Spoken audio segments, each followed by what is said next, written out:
咁喺開始之前咧，咁就我哋不如一齊念呢個南無本師釋迦牟尼佛，同埋開經偈好唔好啊？咁大家請合掌，咁我哋一齊念啊！南無本師釋迦牟尼佛，南無本師釋迦牟尼佛，南無本師釋迦牟尼佛，無上甚深微妙法，百千萬劫難遭遇。我今見聞得受持，願解如來真實義。好，阿彌陀佛，阿彌陀佛。咁其實我都係第一次啦嚇，咁同李敬師就喺度咁樣做呢個講座嘅形式嘅，咁我都唔知會發生咩事嘅嚇，唔知會搞成點嘅咁就都好期待啦嚇，咁受到佢嘅邀請咁樣樣。咁我睇下先。頭先問嘅係呢個主題所謂心靈急救當下解脫。咁其實起呢個主題嗰個咧就唔係我嚟嘅，咁就係主辦方同埋妙敬師嘅一個創作佢哋嘅即係諗法嚟嘅。咁但係我都講下我對呢個主題嘅一個感受先因為我聽到呢個主題嘅時候咧，咁我就 expect 咧今日嚟呢度嘅人咧。就唔係即係淨係為咗聽佛法而來嘅就唔係為咗普光明寺而來，或者道元師或者妙敬師咁相信咧嚟得呢度聽心靈急救嘅人咧，都係即係心靈都係有啲問題㗎，有啲問題要解決有啲苦嘅經驗咁樣咁所以我哋吸引咗一班有苦嘅人嚟，咁係有咩含義咧咁？因為喺佛學上面咧如果你係冇苦咁基本上你係冇辦法去成功你嗰個修行嘅你苦係一個契機嚟嘅，所謂苦應知嘛咁所以大家如果要學習解脫學習修行咧，咁其實第一步已經成就啦因為你知道何謂苦，咁原來你係尋求一個解脫嘅，咁所以我一聽到呢個主題心靈急救咁就好開心啦，因為一定會迎來一班係想實修嘅人翻嚟如果你係想實修咧，咁即係代表乜嘢？即係代表我哋會講嘅法咧，大家係會諗住依教奉行咁樣去聽咁就唔係一個節目嚟嘅係一個即係教大家我而家好實際地點樣去解決我嘅苦，我而家心入邊就有呢啲矛盾啦，咁我要點樣去除咁樣咁所以咧我覺得如果即係大家係有心靈問題，然後去揾心理諮詢然後透過藥物咁係控制咗，咁但係如果你控制咗之後就覺得我搞掂啦，我唔需要再處理啦，咁我就覺得非常之可惜點解？因為學佛咧係唔係淨係舒緩你呢個苦嘅，學佛係可以將你嗰個苦咧根治嘅，係可以連根拔起嘅，係可以完全處理嘅。咁所以咧，如果大家係認為自己個狀態 OK 咗，咁通常佛教徒都係咁啦。有逆境嘅時候咧就修行嘅，冇逆境嘅時候咧就唔修行嘅。咁所以當你個逆境一過咗，事過境遷啦，咁你又唔記得咗佛法咧，又冇尋求過佛法咧，咁就非常之可惜啦。咁所以即係趁大家未揾心靈諮詢之前咧，咁就照炒喂，你聽下佛法先啦。佛法其實都有用嘅。佛法其實都係真係一個好實際嘅處理苦嘅方法咁我相信呢個心靈急救即係第一個目的就係做呢一樣嘢啦呢個題目嘅起源明白妙敬師有咩補充係阿彌陀佛，各位法師、各位居士、各位善知識，咁各位朋友。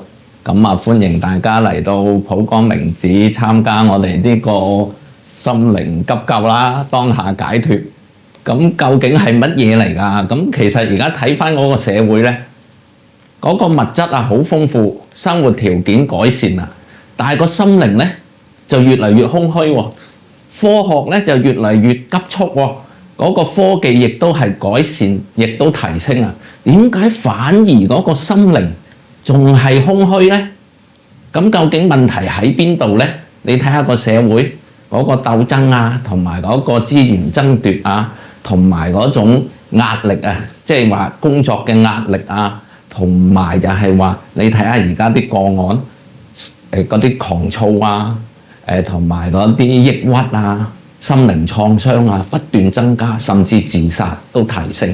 咁呢個究竟出現喺邊個問題嗰度咧？咁其實就係真係歡迎大家嚟到咧，就探討呢個咁大嘅問題。其實就咁喺呢度，我哋能唔能夠得到一啲啟發咧？咁希望即係請到道元法師嚟啊，我哋大家一齊討論。咁有咩問題可以咧喺呢度咧得到一啲啟發，我哋得到一啲增益。多謝大家，阿彌陀佛，阿彌陀佛。好多謝妙敬法師。我都好同意啊，兩位法師所分享咧。首先物質同埋心靈嘅富足同埋貧窮個反差咧，我諗都好感覺得到嘅。因為我自己就好有幸啦，就係長大喺呢一個咧未有智能手機過渡到去智能手機嘅年代。咁我見今日應該都好多係咁樣樣。細個嗰陣時咧，好似真係開心啲嘅，即係個生活，但係好似冇咁多嘢玩嘅。咁點解會發生呢一樣嘢咧？咁樣樣。咁而另外咧，我好中意阿道元法師咧頭先分享咧，其實有苦難或者有一啲嘅唔開心咧，唔緊要嘅。咁喺修法或者修佛裏邊咧，其實呢啲係契機嚟嘅，就我哋可以善用呢啲嘅機會咧，令到佢自己可以得到啲多啲嘅開示啊，係咪咁嘅意思？希望咧都咁樣啦。好，咁跟住落嚟咧，不如都兩位先分享一下咧，兩位少少分享就係點樣因緣之下點樣結識啊咁樣嘅。我哋結識嘅因緣咧，同呢個心靈急救咧就冇乜關係。咁但係我哋結識就係當時都好需要急救嘅，我相信嚇。點解咧？就係阿妙敬師本身佢係即係喺我哋喺大嶼山識嘅，喺大嶼山武林禪寺嗰度識嘅。咁當時咧，我只不過係17歲咁樣樣啦嚇，咁然後就上去咧係苦行啦，同埋求出家嘅。咁然後咧，我同佢係喺同一間房嗰度住嘅，係啦。咁佢就瞓落對面嗰張牀嘅啫嚇。咁然後我哋點解話需要心靈急救咧？因為阿妙敬師已經係求出家求咗幾耐啊？當時係嗰陣時都求咗5-6年㗎啦，應該都係咁。但係你仲好似早過我出家喎，後嚟先到喎，你係我求咗3年，後嚟先上岸。係啊，我求師傅咁樣，即係我記得我當初求師傅同師傅講啊，我想出家咁。咁師傅就話：最緊要你師傅同意咁就得㗎啦。咁我心諗，你咪我師傅咯，點解我師傅要同意？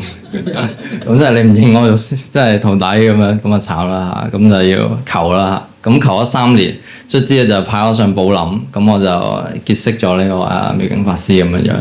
咁當時喺寶林咧，嗰個生活都係好刻苦嘅嚇。咁我哋每朝就係3點鐘我就3點12分起身嘅。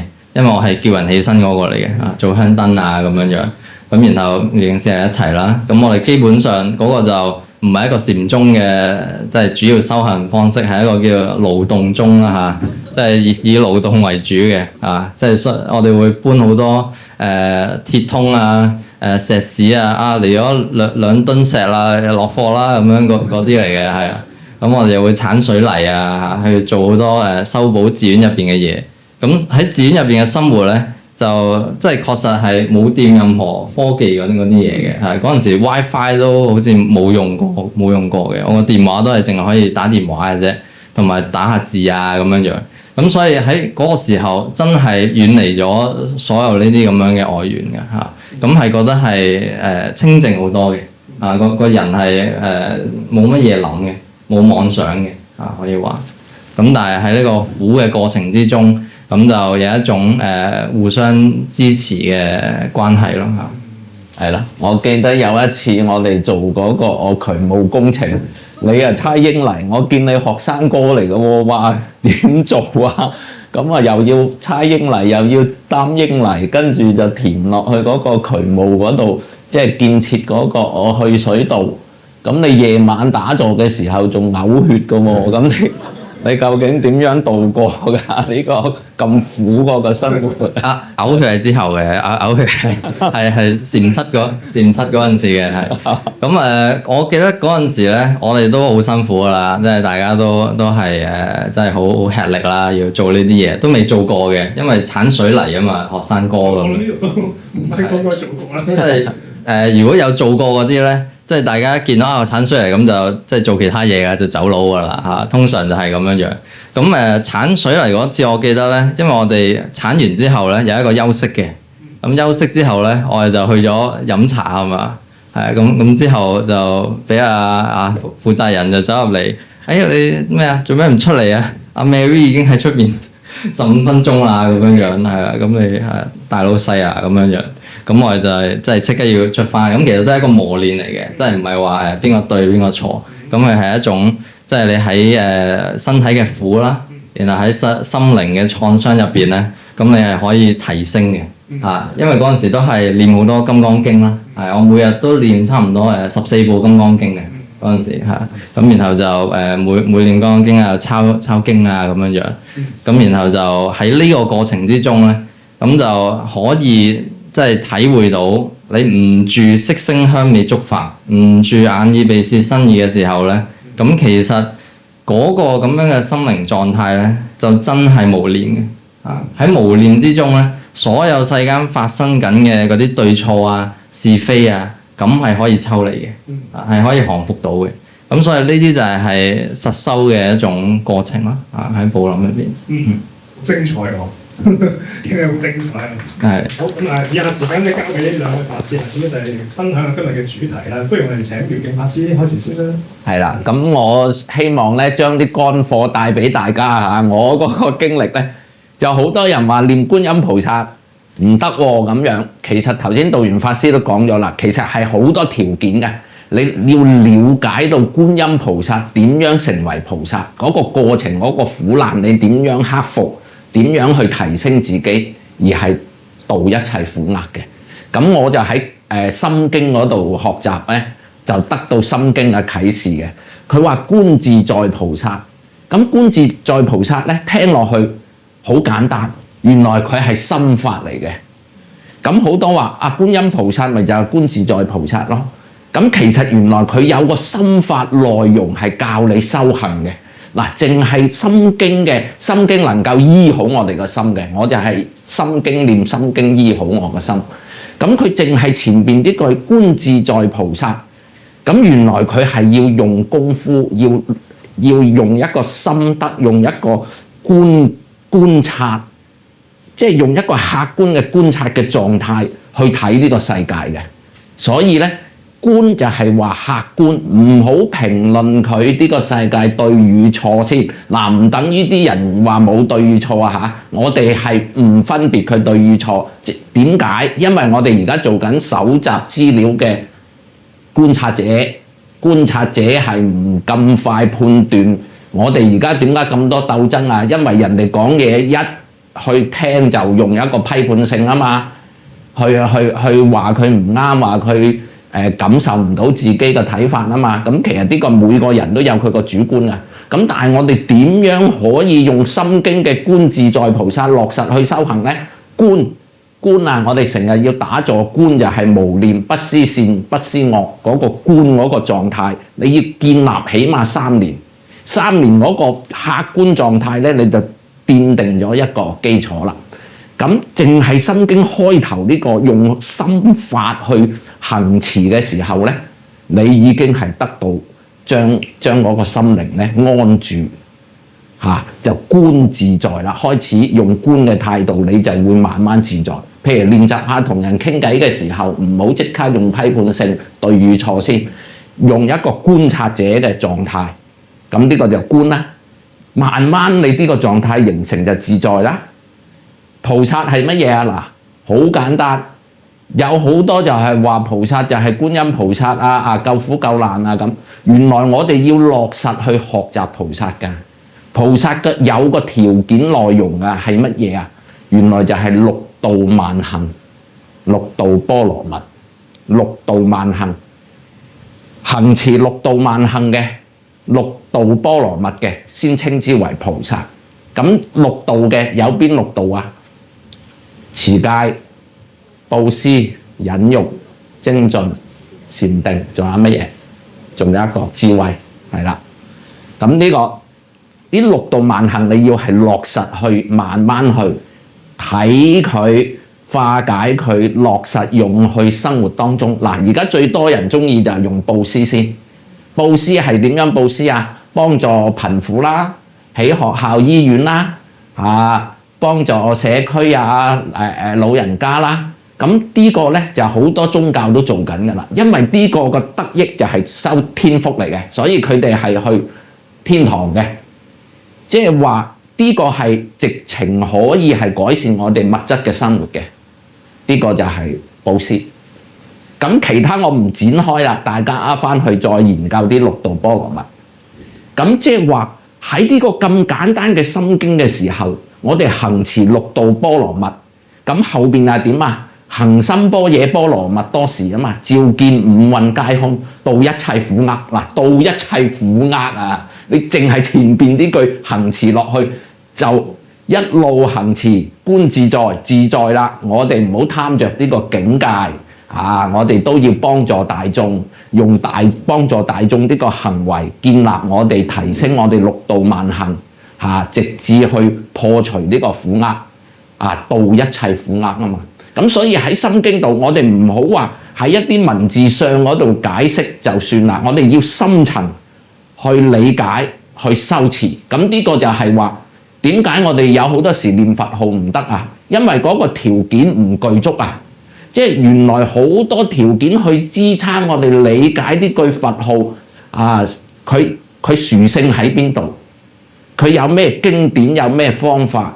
佛教我哋係邊個方法去解脫？去能夠去到極樂世界，黃色黃光、青色青光、白色白光，微妙香潔。嗰啲蓮花大如車輪，青色青光，黃色黃光。咁喺呢個咁美妙嘅境界嘅時候，我哋點樣修持呢？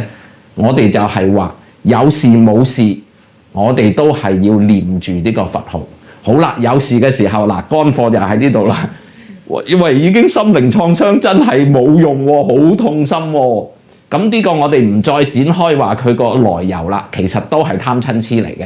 咁但係當然你貪嗔痴輕呢，你就會個苦輕啲咯。咁喺生活度貪嗔痴同埋嗰個財色名食稅係離唔開嘅。咁我哋咧就淡啲咧，我哋就可以減輕個心靈負擔嘅。咁嗱，已經受到創傷啦，我哋點樣去把握呢個心靈急救咧？嗱，好實際嗱，原來我哋心驚驚面青青嘅時候係點啊？自己怕啊嘛。嗱，我教大家一個原始拍心口嘅方法。嗱，大家一齊拍啊，細力嘅，細力。嗱，原來呢度咧喺中醫講咧有個煎中穴嘅喎。呢個煎中穴係乜嘢嚟嘅咧？係安寧啦，安寧嘅，同埋咧去煩躁嘅。嗱，呢度拍佢細力。嗱，拍嗰陣時咧深呼吸喎，係啦，深呼吸係啦，吸跟住吸到盡喎，跟住係啦，呼。嗱，呢個就係即刻你救度咗你先，唔好話再頭先講咁多道理我識但係落實唔到咁點啊？快啲拍心口啦，拍，阿彌陀佛，係觀音菩薩，哇，深呼吸。嗱，係咪舒服咗？大家嗱，呢個就係硬貨嚟㗎，呢個乾貨可以袋住先即係有需要就即刻攞嚟急救。好，深呼吸，係啦，咁呼。咁之後咧，佢當下解脫咗之後咧，學道元法師咁，唔好就算咯喎。哎呀，繼續去爭取什麼我哋不公平嘅嘢或者我哋嘅需要嘅嘢或者乜嘢。其實就係話唔係我哋唔去貪，係應該話我哋唔應該係我哋嘅嘢唔需要去貪，我哋係慢慢提升自己嘅能力，佢自然就會有㗎啦。你要嘅嘢，所以咧就喺佛法裏頭咧就係話求富貴得富貴，求長壽得長壽，就係行持佛法，持續去修行，佢自然會嚟嘅。咁就唔好話每一次咧，我哋解決咗少少問題就冇去提升自己，咁變咗再嚟嘅衝擊再大嘅時候咧，我哋係抵受唔住嘅。咁仲有就係話嗱，我哋而家好咗一啲啦，咁佢嗱你受傷咗，唔好話啊！我念句觀音菩薩可以根治咗，跟住之後又可以去貪嗔痴啦咁樣。其實就係話我哋咧要提升我哋自己咯喎，過咗關嘅時候，我哋要提升自己嘅能力。提升自己能力係乜嘢啊？頭先提過啦嘛，六度萬行啊嘛，持呢個菩薩行啊嘛。咁你不斷鍛鍊提升，不斷練提升嘅時候，你要嘅嘢其實佢一路可以滿足你，甚至提升。咁呢個加強你自己嘅能力嘅時候咧，再大衝擊咧，你係已經有個防範防備嘅作用。咁所以個傷害唔會好大。所以咧就係希望大家喺佛法嗰度努力落去，真係深究去用功落實喺生活之中。咁呢個我分享喺呢度。咁啲法師都係嘅，有乜譬如講得唔啱啊，可以提出啊指教嘅。阿彌陀佛。都好同意妙敬師所講嘅，就係即係呢個菩薩道啦嚇，咁係以布施為佢嗰個開端。即係我琴日都有講呢個叫煩惱心所嘅一個講座。咁入邊咧都有提到，如果我哋要觀空，我哋要修五蘊皆空，咁其實第一步點樣先至可以切入咧？咁樣樣最實際咧，五蘊皆空到一切苦厄喎，哇咁高端嘅一個境界咁。咁其實最方便嘅切入點咧，就真係行六度波羅蜜嘅，就係布施啊！布施就係咧，你已經好貪你世間嗰啲財啊，然後好貪自己嘅知識啊，好擁有啊，好慳啊，咁但係咧，你而家用一個布施出去嘅心嚟去根治你嗰個咁樣嘅執着。咁所以菩薩去行布施嘅時候咧，佢唔係淨係諗對方嘅，佢其實就係喺布施財出去嘅時候，再根治埋自己嗰個執着。咁所以你越捨得多啦，你捨到一個位會點咧？嗱呢啲可以捨，咁但係呢個唔可以捨。咁呢個就係你嗰個執着啦。咁你由呢度你 hold 住嗰啲嘢嗰度去照見佢嘅時候，咁你就可以切入嗰個空性。咁點解話即係大家如果係苦難眾生嘅時候，咁其實咧已經係即係因緣具足去學佛咧？因為你有苦嘅時候，你就可以去修無求啦。你喺苦之中咧，你就可以對成片輪迴咧生起一個大嘅厭離心啦。即係我哋對輪迴其實係要有一種態度，點樣去面對佢啊？有啲人就喺輪迴入邊覺得做人幾好喎。即係可以去讀書啊，上大學啊，去旅遊啊等等啊。咁但係呢個唔係佛教出輪迴嗰個方法。佛教出輪迴其實係要生起一股厭離心嘅，即係一股空間要去破除自己嘅貪嗔痴啊、我執啊，咁先至可以去照見五蘊皆空嘅，先至可以得到呢個境界。咁所以如果大家係有苦嘅時候咧，咁就已經係條件具足啦，咁就可以去學空性啦。因為你喺無求之中、厭離之中咧，咁就係容易放下嘅。咁心靈急救點解我哋需要急救咧？咁就係通常嗰啲人係去到就嚟頂唔順啦，即係去到臨界點嘅時候要自殺啊咩啊咁，好多情況會出現，咁就係好需要呢個急救。咁所以頭先妙敬師都有講啦，叫大家去拍下心口去念下觀世音菩薩咁呢啲係非常之好嘅。咁我就即係再建議埋大家喺拍心口嘅同時咧，念一啲禪偈譬如呢個六祖菩薩講嘅菩提本無樹，明鏡亦非台，本來無一物，何處惹塵埃。咁呢個咪照見緊五蘊皆空啦，係嘛？你拍緊嗰個係邊個咧？你個煩惱喺邊度嚟咧？你明明有煩惱喺入邊喎，咁但係點解你拍下又會好咗嘅咧？究竟其實個心係乜嘢咧？咁樣樣，咁你一路拍就係本來無一物，何處惹塵埃。有咩去掩污我呢個咁樣嘅我咧？其實有冇呢個我喺度咧？你成日喺度拍，咁即係咩啊？身是菩提樹，心如明鏡台，時時拍心口，莫使惹塵埃。咁你一路拍嘅時候，咁你再下一句啦，呢個菩提本無樹，明鏡亦非台，本來無一物。我拍緊啲咩咧？我拍緊啲咩咧？咁呢個就係照見緊五蘊皆空啦嘛。你一路拍一路照，一路拍一路安撫。咁你對比起即係好多心靈舒緩嘅方法咧，咁其實我覺得呢個就更加即係契合佛法嘅。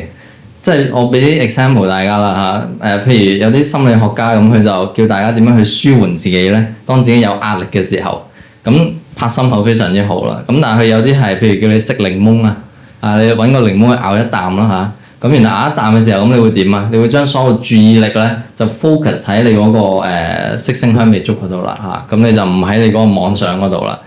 除咗食檸檬可以點啊？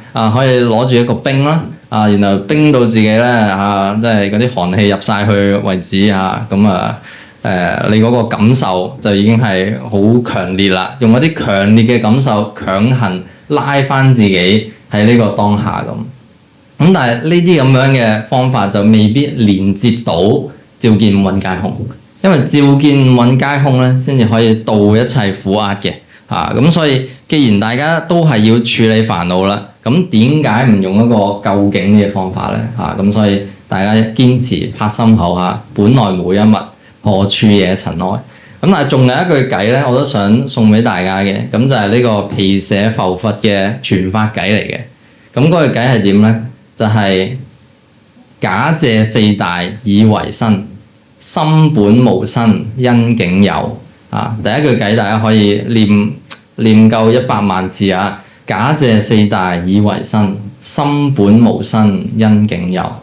呢個身體係假借四大而去生嘅，地水火風因緣條件，有因緣條件就有呢個身體啦。所以身體係咩啊？身體係咪你㗎？唔係你嘅。假借四大以為身心本無身因境有。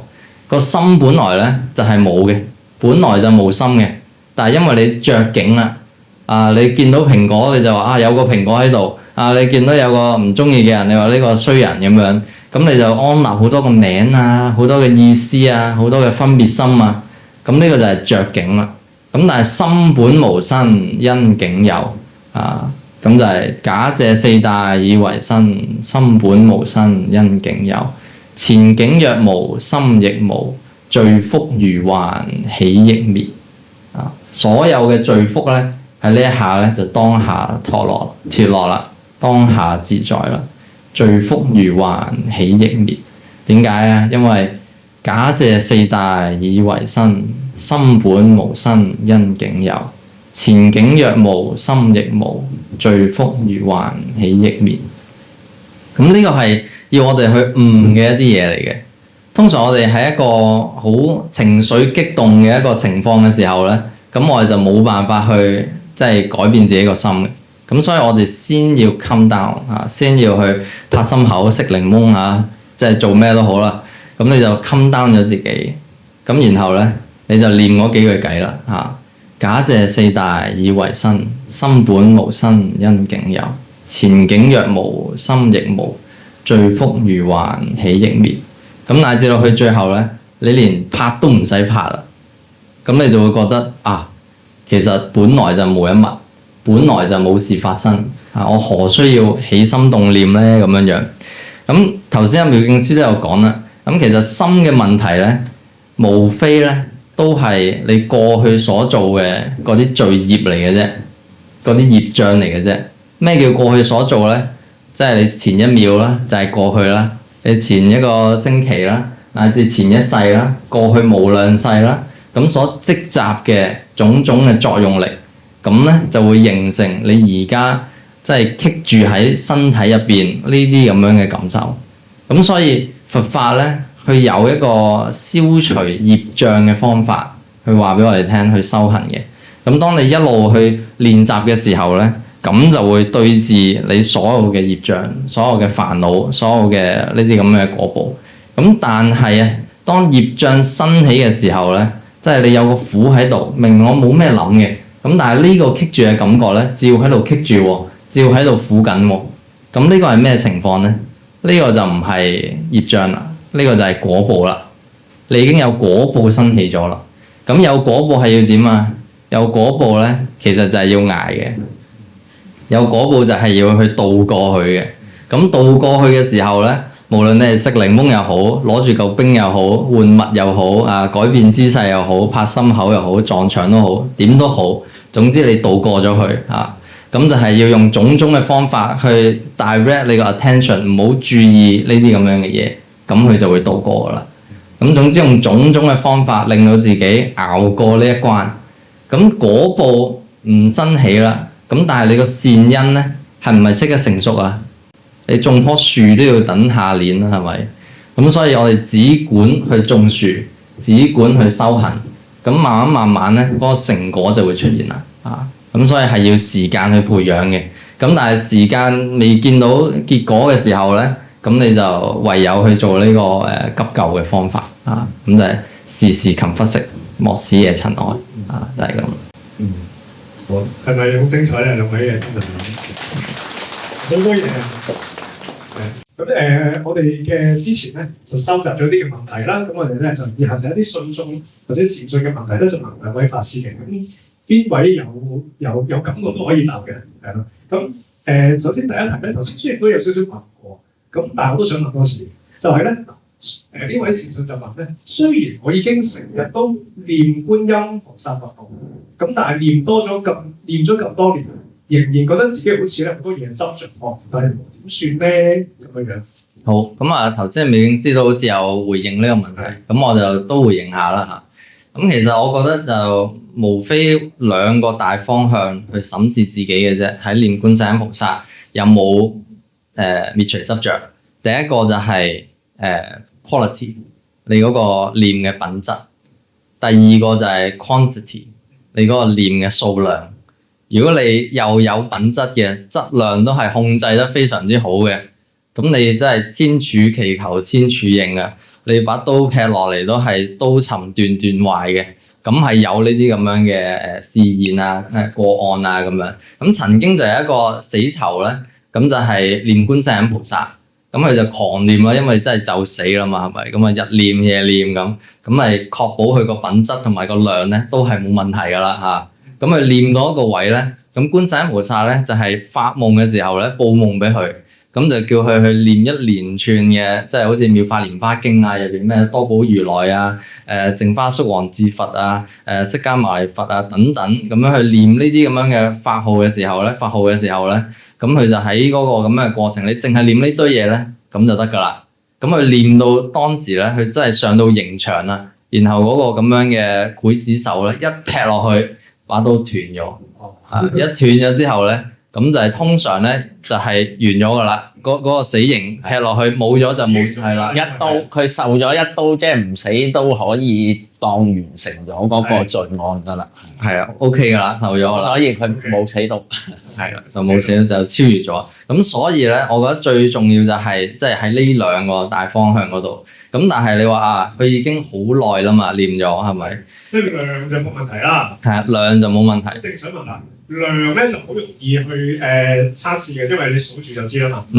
咁但係質我哋點樣去判斷我嘅質夠唔夠高質咧？係啦。通常咧我念佛咧，我會咁樣去解釋嘅，即係你念一個人，你就知道點樣去念佛噶啦。譬如你念一個有德行嘅人，我念我師公咁樣，或者念我師父咁樣樣，咁你諗起佢嘅為人嘅時候，你會有啲咩歡喜心咧？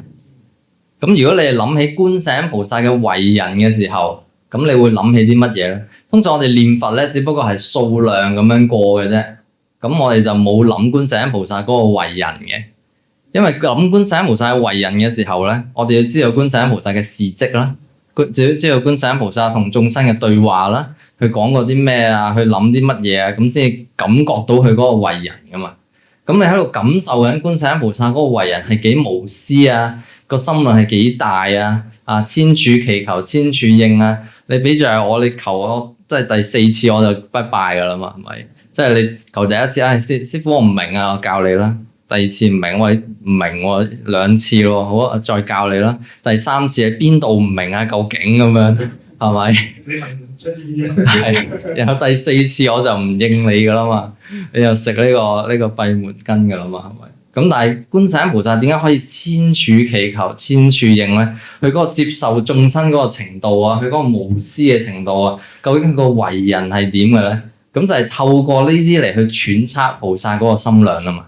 咁所以你念菩薩嘅時候，就係去諗住佢嗰個為人。咁但係呢個咁樣嘅諗嘅時候，其實你個心咧會慢慢會充斥住一個勇猛喺度嘅。嗰個勇猛就係我想成為啲咁嘅人。咁呢個就係菩提心啦嘛。咁所以你一路念觀世音菩薩，會唔會諗住去即係揼人啊咁樣樣？會唔會諗住去屈人啊？會唔會諗住起煩惱啊、害人啊？唔會噶嘛。因為你就係諗住哇，菩薩咁慈悲喎。你唔好淨係講觀世音菩薩，你講呢個叫咩？德蘭修女啦咁樣樣。你就係諗起佢啲為人啊，諗起嗰啲有修行嘅人種種嘅善法，咁你自己個心都會清淨啦，你自己個心都會高興啦。咁你咁樣諗嘅時候，你自己就會淨化你自己啊！呢個就係嗰個品質個問題。咁但係品質係可以提升嘅，品質嘅提升就係透過你嘅聞思修去提升嘅。啊，你聽到幾多，你有幾多料去思維啊？然後你嗰個思維力入邊，你係咪真係咁肯定呢一樣嘢啊？關於呢個慈悲啊，關於呢個實相啊、空性啊等等嚇。觀世音菩薩照見五蘊皆空喎嚇，咁佢已經肯定咗㗎啦，咁你又肯唔肯定咧？咁乃至你自己都可以照見埋嘅，咁呢個就係修行嘅境界啦嚇。咁所以就係聞思修嘅境界，同埋戒定慧嘅境界。咁你話我一路念一路有煩惱喎，咁戒定慧咧，無非就係講緊處理煩惱嘅3種方向嘅啫。戒就係我離開煩惱而處理煩惱。我同煩惱有一個空間啦，好多佛教徒咧，我發覺而家就係呢種咁樣嘅狀態嘅，即係透過聽我啲 YouTube 咧，然後就離開佢所有嘅，離開佢老公啊，離開佢做緊嘅嘢啊，離開佢嘅仔啊，離開佢所有嘅煩惱啊，咁然後就好似喺嗰個聽經嘅時候咧，咁就好似係隔斷咗啦咁。咁但係呢個就唔係最深嘅影響嚟嘅嚇。咁第二種影響咧，就係你唔係淨係戒，你係要能夠降服呢個咁樣嘅煩惱。咁你降服煩惱咧，就係講你有冇呢個念力啊，即係定力啊。如果你能夠生起一啲相應能夠降服煩惱嘅智慧嘅定力咧，譬如慈悲嘅心你生起到咧，咁呢個有慈悲嘅定可以修。厭離嘅心你生起到咧，無相嘅心你生起到咧，咁呢啲都可以降服相應嘅煩惱嘅嚇。咁呢個就係定力啦。咁就係降伏而斷。咁降伏斷咧，就好似大石壓草嘅啫。咁嗰嚿石咧拎開嘅時候，嗰個草咧春風吹又生嘅。咁直到去到最後咧，就係斷而斷啦。咁就係要修智慧啦。你除咗仰慕菩薩嘅智慧，欣賞佢呢個智慧，生起推動你去修行，你自己咧都要成為菩薩。菩薩點解咁樣睇到嘅咧？點解見到色受想行識係空嘅咧？咁你都要有呢個咁樣嘅角度去切入去咯。咁你就真係斷而斷你個煩惱咯。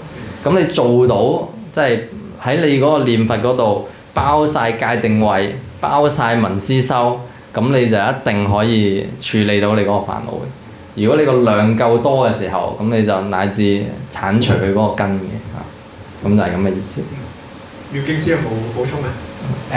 我都想講一講，就係話啊，即係道元師其實講嗰個法咧就好清晰啦，但係落實喺生活之中咧，驚有啲人係偏執、偏有或者偏無啊，呢個係好多人犯嘅問題。我哋有時學佛都係㗎，哦，既然無一物啊，咁我哋乜都唔做啊，咁呢個就係執着咗空啦。咁執着有咧，就係一味求物質嘅享受啊、感受啊、權力啊、財力啊各樣。咁呢個咧，每一個一偏執嘅時候咧，就會有問題出現。咁頭先道元法師講嗰個菩提本無樹，原來嗰首偈係引導我哋去見翻清淨嘅佛性啊嗱。所以唔係話我哋清淨佛性乜都唔做啊，而係話仲有一手計就係時時勤拂拭啊嘛，係神秀大師嘅莫使惹塵埃啊嘛。呢個係由清淨佛性生起一個善法，所以係共同一齊去做㗎。而家好多我見有啲修行嘅呢，唔係執有就執無。咁變咗唔係共同去一個理解佢一個原因喺邊度，我哋點樣去共同修行理解呢個佛法？咁當我哋理解清楚嘅時候啊，原來我哋回歸返清淨本然本自具足嗰種心力，同埋去幫助眾生去建設社會呢個願力呢個善法，咁係共同一齊去做嘅。咁我想補充就係話，呢個咧其實大家要喺嗰個現實生活中咧，係借助呢個佛法去落實，而唔係佛法有佛法，我哋喺生活上嗰種苦有生活上嗰種苦，有嗰種困難，咁變咗即係分開咗啊，分裂啊。咁而家好多社會上嗰個神經分裂啊，都係咁嘅。咁好多佢表面好好嘅，原來佢內裏嘅問題好多嘅。有啲你見佢其實好似都冇乜，其實佢內裏又係有啲好好嘅。咁所以其實呢個我哋唔可以單一去睇嘅。原來我哋係共同將自己升級一個級，叫做不二法門。不二法門啊！嗱，而家全部咧就相對嘅，就算科學都係相對嘅，相對論，唔係好就壞，唔係地獄就天堂。咁原來係乜嘢呢？原來係共同存在嘅，共同存在我哋去處理嘅。咁所以就係借助佛法去提升我哋了解佛法，去落實喺生活當中解決呢個問題，提升我哋。係啦，好。其實好多人咧就即係喺佛學嚟講咧，都認為即係法師講啲好深嘅嘢啊，好離地啊咁樣樣。咁其實我覺得佛教咧，佢就完全係貼住個地嘅。點樣貼地法咧？佢貼到某個位咧，佢就向下發展㗎啦，即係去到地底嘅。咁佢唔係即係去到宇宙，即係偏離咗個地嘅。佢係喺你嗰個現實入邊咧，講出去嗰個真相、真現實。因為我哋一般眾生見到嗰個現實咧，就係呢個是啊、非啊、得啊、失啊咁樣樣。咁我哋喺世間入邊搞個社會入邊，又要去有名利啦，又要有錢啦，然後又要去周圍執着要幫人啦，然後有正義感啦，咁然後周圍即係去警訊你啦嚇咁嗰啲啦。咁就好多紛爭嚇，喺好多辯論啊咁喺世間嗰度。咁就搞到啲人好偏激啊，搞到嗰啲人好容易情緒激動啊，好多憤怒啊，好多害心啊，好多嫉妒啊咁。咁有正義感嗰啲咧，都好似變咗，我一定要戰勝嗰啲嘢咁樣做。聖戰咁樣樣。憤世嫉俗咯。係啦。係啦。咁喺咁激動嘅情緒之下咧，咁好多人就即係會引申好多呢個問題我搞唔掂咧，我就死啦。呢個問題我解決唔到咧，我就冇彎轉啦。咁就好多嗰啲係棘到自己冇退路啊，咁就自殺啦咁樣樣。咁喺呢啲咁樣嘅情況咧，其實我好鼓勵嗰啲人咧，就係即係擘大隻眼翻去體會我哋呢個世界究竟係嗰個實相係點樣樣嘅。即係你可以去捉下啲泥土啊，去赤住隻腳喺個草地嗰度行下，然後去曬下太陽啊，然後去種下啲樹啊，種下啲花啊。去感受一下呢個大自然呢個生長本身此有故彼有嚇，然後睇下嗰度又有地震啊，嗰度又有海嘯啊咁其實係我哋眾生呢啲都係喺個作用力入邊嘅。我哋天地係有佢嗰個運作，有佢嗰個此有故彼有，此生故彼生，咁有佢嗰個因緣喺度嘅。咁我哋眾生就係喺呢度咁樣生存住。咁我喺度生存着嘅時候咧，咁其實你可以絕對係可以做一條草嘅啫。我做一條草好好咁生活着，我就係喺嗰度綠色咁樣，咁都 OK 嘅，完全係好可愛嘅。你唔需要做一隻大鵬金翅鳥，然後去發光啊咁樣樣，係咪？你就係做一條養下嘅草，你就係喺無量嘅千千萬萬嘅草入邊嘅其中一條，咁已經係好正㗎啦嚇！即係你係大自然嘅一份子嚟，咁你感受一下生存嘅本身啊嘛！你試下肚餓一下你自己啊嘛！你唔好食2餐啦，你淨係食1餐先啦。咁你感受下你身體嗰個機能啊，感受下你嗰啲血液啊，你嗰啲呼吸啊，即係你翻嚟一個現實，翻嚟呢個人類本身嘅生存嘅本能嘅時候，咁你就係其實照見緊你嗰個身體㗎啦，照見緊你嗰個色運㗎啦。咁你嗰個色運係點啊？唔係受你控制㗎，你唔食嘢會死㗎，要呼吸㗎。咁要點啊？俾條件佢咯，俾佢睇啲好嘅嘢咯，眼耳鼻舌身要越嚟越清淨咯，淨化自己咯。咁呢個就係修行緊啊嘛，咁你喺呢個咁樣嘅清淨化嘅過程之中，咁你點會有嗰啲激進嘅心靈咧？因為你已經拋開晒我哋建構出嚟嘅種種嘅社會嘅框架，你就係翻去做一條草啫嘛。咁你就係最正常不過嘅一條草啊。咁天地不仁啦，呢個視眾生如初九，咩意思咧？就係我哋呢個世間咧，其實係無情嘅。咁佢會有生有滅嘅，咁我哋咧就如初九一樣，初九即係紙紮公仔嗰隻狗，紙紮公仔都已經係茄喱啡嚟㗎啦，咁你仲要係茄喱啡中嘅茄喱啡，準備攞去俾人燒㗎啦。咁天地不仁啊，我哋就好似準備去無常，準備去燒毀嘅一啲東西嚟嘅。咁你唔好當到自己咁巨型先得嘅，你當自己咁大咁多嘢孭起身，咁你咪要去自殺咯，你咪有嘢搞唔掂咯。孭唔到啦。係啊，你做一條準備被焚燒嘅草咁你知道天地不仁，以萬物為初九嘅時候，咁你就開始如實啦，你就面對生命嗰個態度就可以放開好多啦。係就係咁。咁頭先都有個問題咧，帶到去第2條信眾想問嘅問題喎，就係咧輕生嘅問題啊。咁即係自殺嘅問題。咁呢個問題就係咁嘅。遇到有情緒困擾，甚至係想輕生嘅親人同埋朋友，咁我作為佛教徒應該點樣做先至正確咧？係啊，其實呢個問題頭先道元法師都提及過㗎啦。其實你要捱過去，因為你已經成咗業啦嘛，即係話你過往生做錯咗事，而家承擔呢個惡果。你係要甘願去承擔，咁即係話其實好多時我哋個利益受打破啦，我哋嘅聲譽受打破啦，我哋嘅權力受到質疑啦嘅時候，衝擊嘅時候，我哋面對唔到啦，我哋冇面見人啦，甚至諗一啲方法係自殺就係叫解脫啦。其實喺佛法裏頭咧，自殺要自殺7次嘅。7世都要自殺㗎，你自殺過1次，點解啊？要你自殺到原來自殺係唔得㗎，呢個方法係叫愚痴啊，要面對解決㗎。咁所以頭先道元法師就係話，你要即刻去捱過先，承擔返你自己呢個惡果先，因為你越執念嘅時候咧，你個痛苦越大嘅。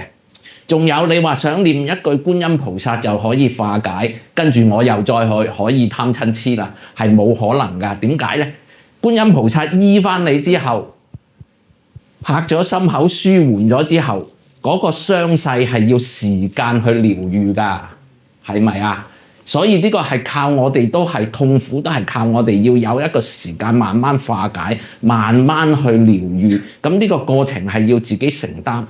咁咧好多人咧叫好了傷疤忘了痛啊嘛。咁頭先道元法師提講，冇事啦，過咗關啦，佢又去做啲嘢，不知不覺嘅嘢，我唔好講佢啱定唔啱啊。咁佢不知不覺嘅嘢，我哋叫業力。業力係唔講佢話善業力啦，或者係惡業力啦。佢其實業力喺佛教係一個中肯啲嘅名詞嚟嘅。佢所做嘅一切嗰個願力同業力，你用願力，善嘅願力可以化解你嘅業力嘅。咁呢個係你一路學佛嘅時候咧，發嘅願力去嚟消除你嘅呢個業力嘅。咁所以就話你個業力嚟到啦，你就承受承擔捱過佢。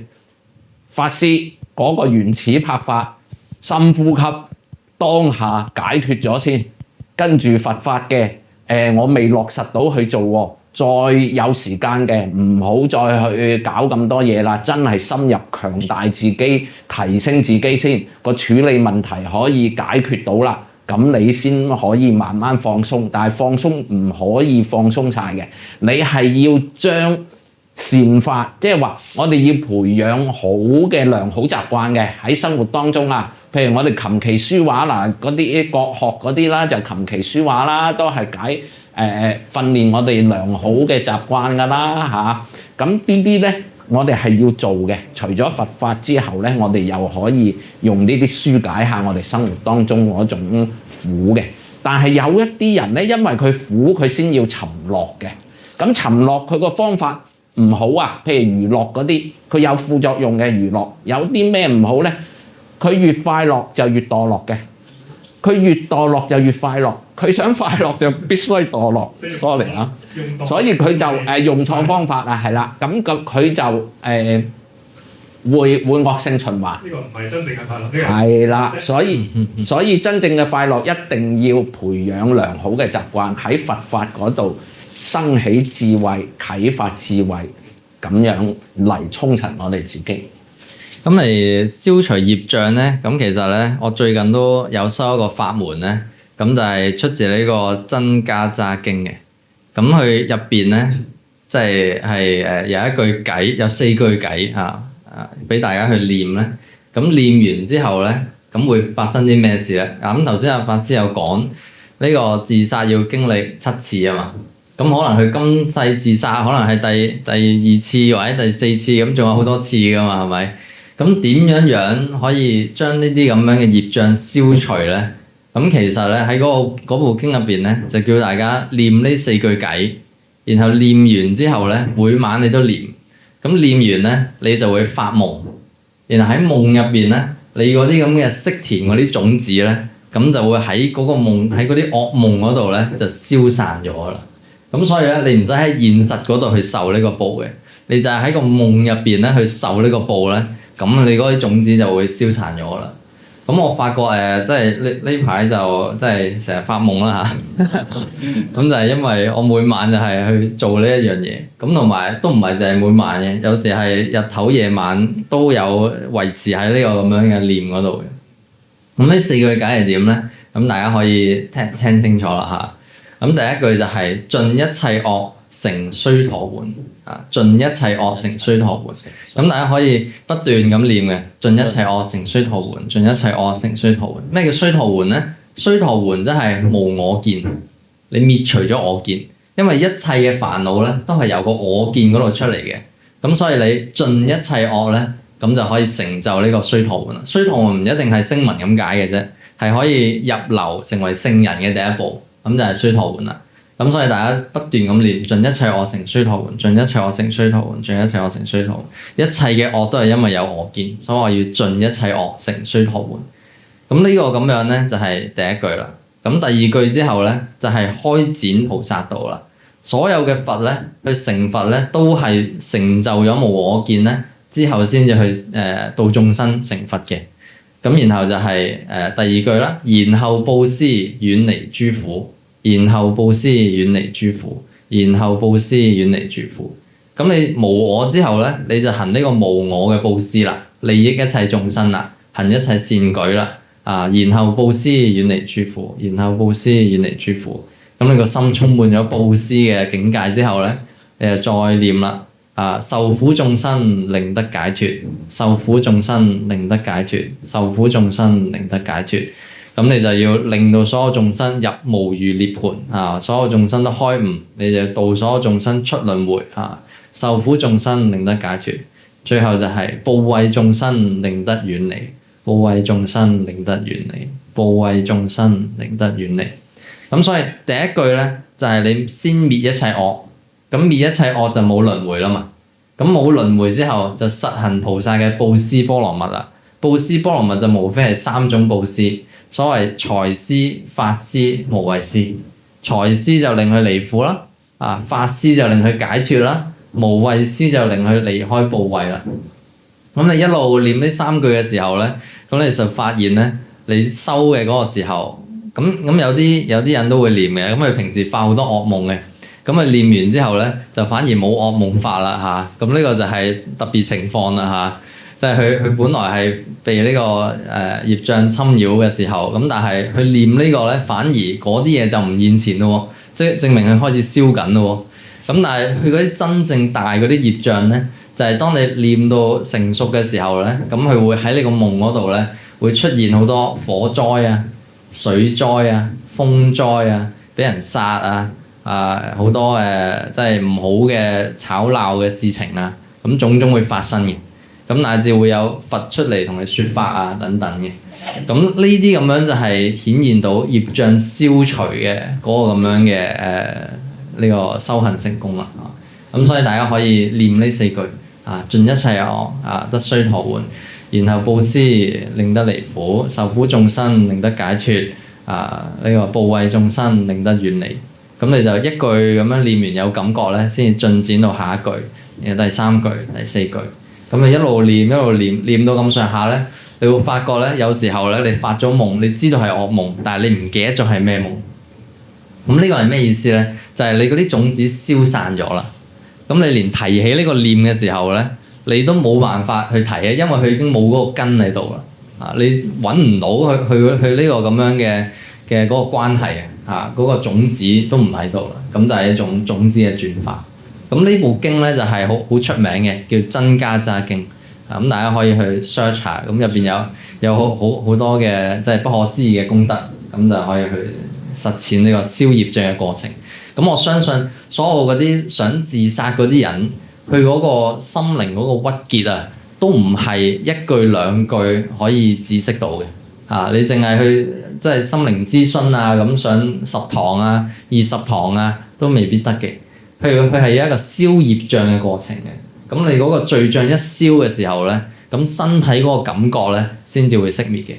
咁所以你發完惡夢之後咧，你一起身咧就福慧增長噶啦。咁所以係一個好爽嘅過程嘅，即係你要知道你做咗呢件事之後咧，從此之後所有惡夢咧就變咗做好夢噶啦，所有惡夢就係一個善化嚟噶啦，咁所以勸修勸大家去受持呢一樣嘢。好，我就想問多少少咧，如果係我自己，即係頭先講，我係自己有呢個念頭，咁就可以用呢個方法化解啦。咁但係如果係我身邊嘅人咧？譬如我身邊嘅人同我提過，咁可能唔知各位有冇經歷過啦？就係身邊嘅人提過，其實我都諗過輕生咁樣。我哋又可以點樣幫佢係應該開解佢啊，定係唔好做嘢，唔好懶叻做啲乜嘢，做太多嘢。咁其實就即係點樣可以最好嘅方法嚟到去協助到身邊如果有啲咁樣嘅念頭出現嘅朋友咧？首先第一步我就覺得即係唔好令到佢。即係促進佢呢個自殺嘅念頭先啦，係咪？即係佢已經想自殺啦，你仲加油咁樣，咁啊死得快啦。咁呢一樣嘢就係要好識去即係察言啊、觀色啊，咁樣去同佢相處嘅。咁你同佢嗰個關係係去到咩情況咧？你有冇成日做一啲嘢而引申去起煩惱咧？咁呢啲你都唔知嘅時候咧？咁你就好危險啦，就係因為你係啊，就係因為見到你就想自殺啦。你一走咗佢就冇事啦，咁樣係咁，所以抑鬱嘅源頭啊，咁所以自己唔好成為煩惱嘅源頭。係咁自己唔成為煩惱嘅源頭嘅時候，好多時候我做一個練習咧，就係要代入眾生嗰個角度去諗嘢嘅。咁係點咧？譬如有個人佢有自殺傾向，或者你認為佢有自殺傾向。咁你聽到佢呢句説話嘅時候，佢講一啲嘢，咁你可以重複佢講嗰樣嘢。你一重複佢講嗰樣嘢嘅時候咧，咁你又代入咗佢嗰個處境啊。然後如果我係佢呢個處境，我講呢番説話嘅時候，我嗰個心嗰個結構係點嘅咧？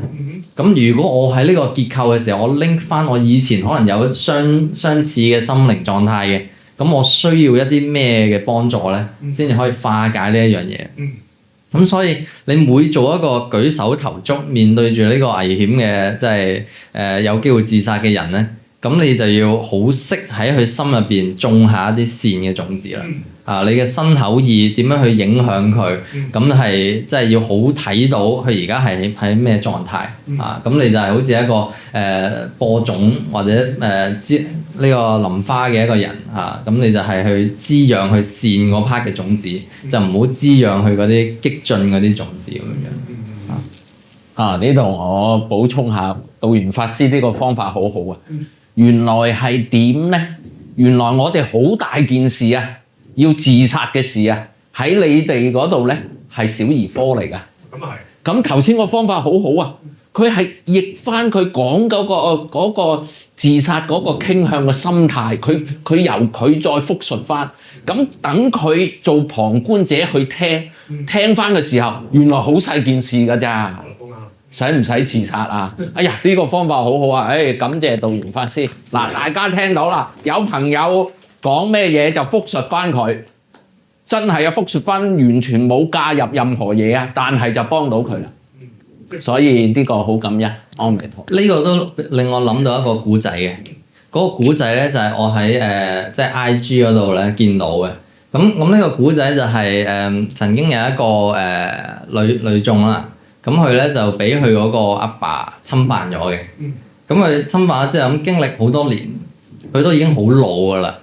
咁然後好老嘅時候咧，咁其實佢成個人生都好坎坷嘅，因為佢受過啲咁樣嘅即係童年啊，咁然後佢嗰個生命又覺得好苦啊，好多人對佢唔住啊，尤其是佢阿爸啊咁樣樣，咁佢梗係要離開屋企啊，咁輾轉咧，去到最後咧，佢終於原諒咗佢阿爸啦，然後佢終於突破咗自己啦。咁佢點樣做咧？佢就係走去同佢阿爸講咧，咁就係話嗱，我已經原諒咗你啦，我已經解脫啦咁樣樣。咁然後佢嗰個心咧就認為啊，我如果咁樣做嘅話，我咁樣同我阿爸講咧，咁佢一定會痛哭流涕啊，然後多謝佢啊咁樣。咁但係咧，佢阿爸咧，只不過係原來你受咁多苦嘅，我都唔知喎，拍下佢膊頭，擰轉身走咗。咁所以佢嗰陣時咧，即刻就呆咗啊！佢唔 expect 佢阿爸咁樣嘅一個反應，因為對佢嚟講係一個人生影響咗我成60年嘅一樣嘢。你竟然我講完你冇痛哭流涕，你冇咁樣去跪喺度多謝我原諒你，你竟然就咁拍一拍我膊頭話你唔知，咁即係點啊？即係成件事只不過係我內心入邊一路俾自己嘅壓力，一路俾自己嘅苦。咁喺呢個時候咧，佢只有兩個選擇，一係就繼續嬲嗰個阿爸，無慚無愧；第二咧就係從此之後呢個故仔 end 咗佢，呢個故仔已經完結啦，呢個故仔已經消失咗啦。咁佢就選擇咗後者嘅，咁就係佢當下就冇咗件事啦。當下就知道呢個世間其實如果我唔 care 咧，就真係冇人 care 嘅。呢個世界本身就係無念嘅。咁當你用念念相續去生起煩惱嘅時候咧，冇都變有，有又一路有，可以有好多年嘅，直到咩時候啊？直到你緣起條件具足啊，收到佢嗰個位，你真係面對佢啦，睇清楚現實啦，一念虛妄嚟嘅啫。咁你就一筆勾銷劃過咗佢，然後 move on，life goes on， 咁就冇事噶啦。原來啲嘢就係咁簡單，就係一念超脫就可以過咗噶啦。咁但係點解你超脫唔到咧？就係你俾自己嘅妄想，你俾自己嘅故仔嚇，你完全係冇故仔嘅呢個世界嚇，庸人自擾之嚇，世上本無事。係呢個下一條咧，好似都有少少類似嘅情況啊，咁樣樣。我身邊嘅朋友同埋家人咧，經常因為人哋講嘅一句説話或者一件事情咧，就令到自己唔開心，就情緒起伏啦。咁呢個我可以分享下咧，就係我太太都係咁。咁好得意嘅，仲有好得意咧，就係咧，佢俾人讚都會情緒起伏，即係因為佢係做一啲表演工作嘅啊。咁佢有陣時就俾人鬧，就梗係都唔係幾開心啦。咁雖然好少咁樣發生，因為佢好專業嘅。但係咧，佢就算跳車做得好好，俾人讚咧，佢都會有情緒起伏，即係佢都會覺得係咪㗎咁樣，即係佢好冇自信可能都係類似嘅情況。咁有咩方法可以幫到佢哋咧？幫到啲呢類嘅朋友咧，就改變呢一個即係咪算係執着啊？即係放下呢樣嘢，咁令到自己咧就冇咁容易受人影響，或者有翻啲自信啊咁樣咧。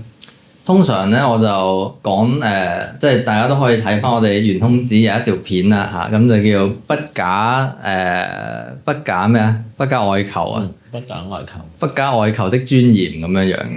咁咩意思咧？咁其實即係如果你嗰個尊嚴啊係建立喺人哋嘅目光嘅時候咧，咁你就好容易俾個外境轉啦嚇，因為你所有嘢都喺外邊嚟嘅，好容易可以俾人剝奪啦。可以俾人拎走啊！咁但係如果你嗰個尊嚴、你嗰個尊貴咧，係建立喺自己嘅界定位嗰度，建立喺自己個品德嗰度，建立喺自己已斷嘅煩惱嗰度，冇人可以拎走你。因為你係自己自知自正，喺自己心入邊有嘅嗰份咁樣嘅價值，就係喺度噶啦。你講乜嘢咧，都同佢無關係嘅。咁你以呢一樣嚟建立你自己嘅時候，咁呢個就係一個比較穩定嘅傾向嚟嘅。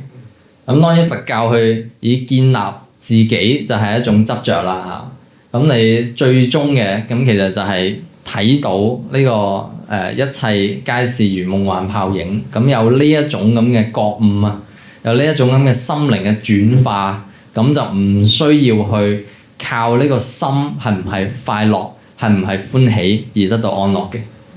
呢個心嘅起伏咧已經滅咗㗎啦。咁你唔需要有心嘅時候，咁就自然咧係有一個無間斷嘅快樂嘅過程。咁呢個係開悟者嘅嗰個境界。咁但係一般人咧，如果佢冇轉化嗰個心，未完全轉化，咁就需要有即係用界定位啦嚟去建立自己嗰個價值，嚟去建立自己嗰個品德。咁咧就係一個比較穩定嘅嘢。係啦，咁我講一講就係話佛法嗰個好處咧，就係俾你認識到原來我哋可以反觀回歸翻我哋自性嘅嗰個能量重大嘅。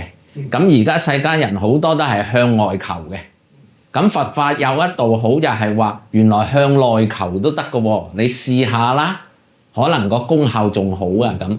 咁當然如果你偏執嘅都係唔得嘅。所以兩方面都要做，所以菩薩行為就話：第一，你要知道內心本自清淨，佛性係永恆嘅，不生不滅嘅。有咗呢個信心，回歸翻自在清淨先。跟住咧，有咗呢個底層啦，有咗呢個基礎啦，好，我哋去做善法，去做外界嘅嘢，去做想得到嘅嘢，或者可以幫到人嘅嘢。咁呢個一個向外同向內。內又係扎根，俾我哋充實，用不同嘅佛法、不同嘅智慧去處理真實嘅客觀嘅事物。咁嘅時候，嗰個惡果越嚟越少，嗰個善果就越嚟越大。咁就都係自己去承繼翻嘅。咁呢個慢慢我哋知道佛法原來可以係有內求嘅喎嘅時候，我哋咪多咗一個選擇咯，唔會話係都要要外界認同我哋。單一咁樣去追求，咁呢個學道元法師話齋啦，佢隨時外界可以剝削你嘅，因為點解啊？你形成咗你嗰個理想嘅烏托邦，點知原來你向外求嘅，原來外界隨時可以剝奪你嘅，受到呢個衝擊嘅時候，哎呀你又憤憤不平啊，或者唔知點解啊，唔知點算啊咁，呢啲咧其實就喺佛教裏頭。因為你唔知道內求嘅本自具足、本自清淨，咁呢個係要真係有福報接觸到佛教佛法，同埋佢自己到一定嘅年齡嘅時候，想尋求一個解脫啊！咁所以你見學佛啲人啦，真係個個都有一定年紀嘅，因為佢先係我追求咗咁多年嘅物質上外界嘅嘢啦，點解會咁嘅情況咧？仲係咁嘅咧，物質豐富咗啦，生活改善咗啦，點解個心靈仲係唔得快樂、唔得圓滿嘅咧？咁樣咁就佢開始喺上咗一定年齡嘅時候，舊時覺得快樂啊、開心嘅嘢咧已經得到啦，但係咧舊時細個就食粒糖就好開心，點解而家有間廠啊都仲係咁掛心咧？咁樣呢個就係喺佛法尋求嗰個，即係開始反思啦。原來世間法就係名利財色權力。咁原來咧出世間法係咩啊？出世間法最簡單嘅就係叫斷煩惱。原來我哋斷咗煩惱去做事物嘅時候，我哋比較客觀，我哋處理嘅事比較好。咁呢個就係話引申於我哋唔好極端嗰個狀態去處理啲事，咁你世間嘅嘢就慢慢好啦。所以咧，佛教我哋首先收攝翻自己身心本來清淨自在先，本自具足先，咁跟住先再去做世間要嘅嘢啊嘛，滿足我哋嗰啲可有可無噶嘛。因為頭先道元法師都講到夢境啊，呢樣嘢好緊要噶。好多人死先知道原來呢個人生就係夢嚟嘅，叫大夢。頭先道元法師講嗰啲小夢咧，你消除業障咧，可以幫到你呢個大夢。咁所以我哋要了解夢嘅呢個夢境係好緊要嘅，人生之中要了生脫死㗎。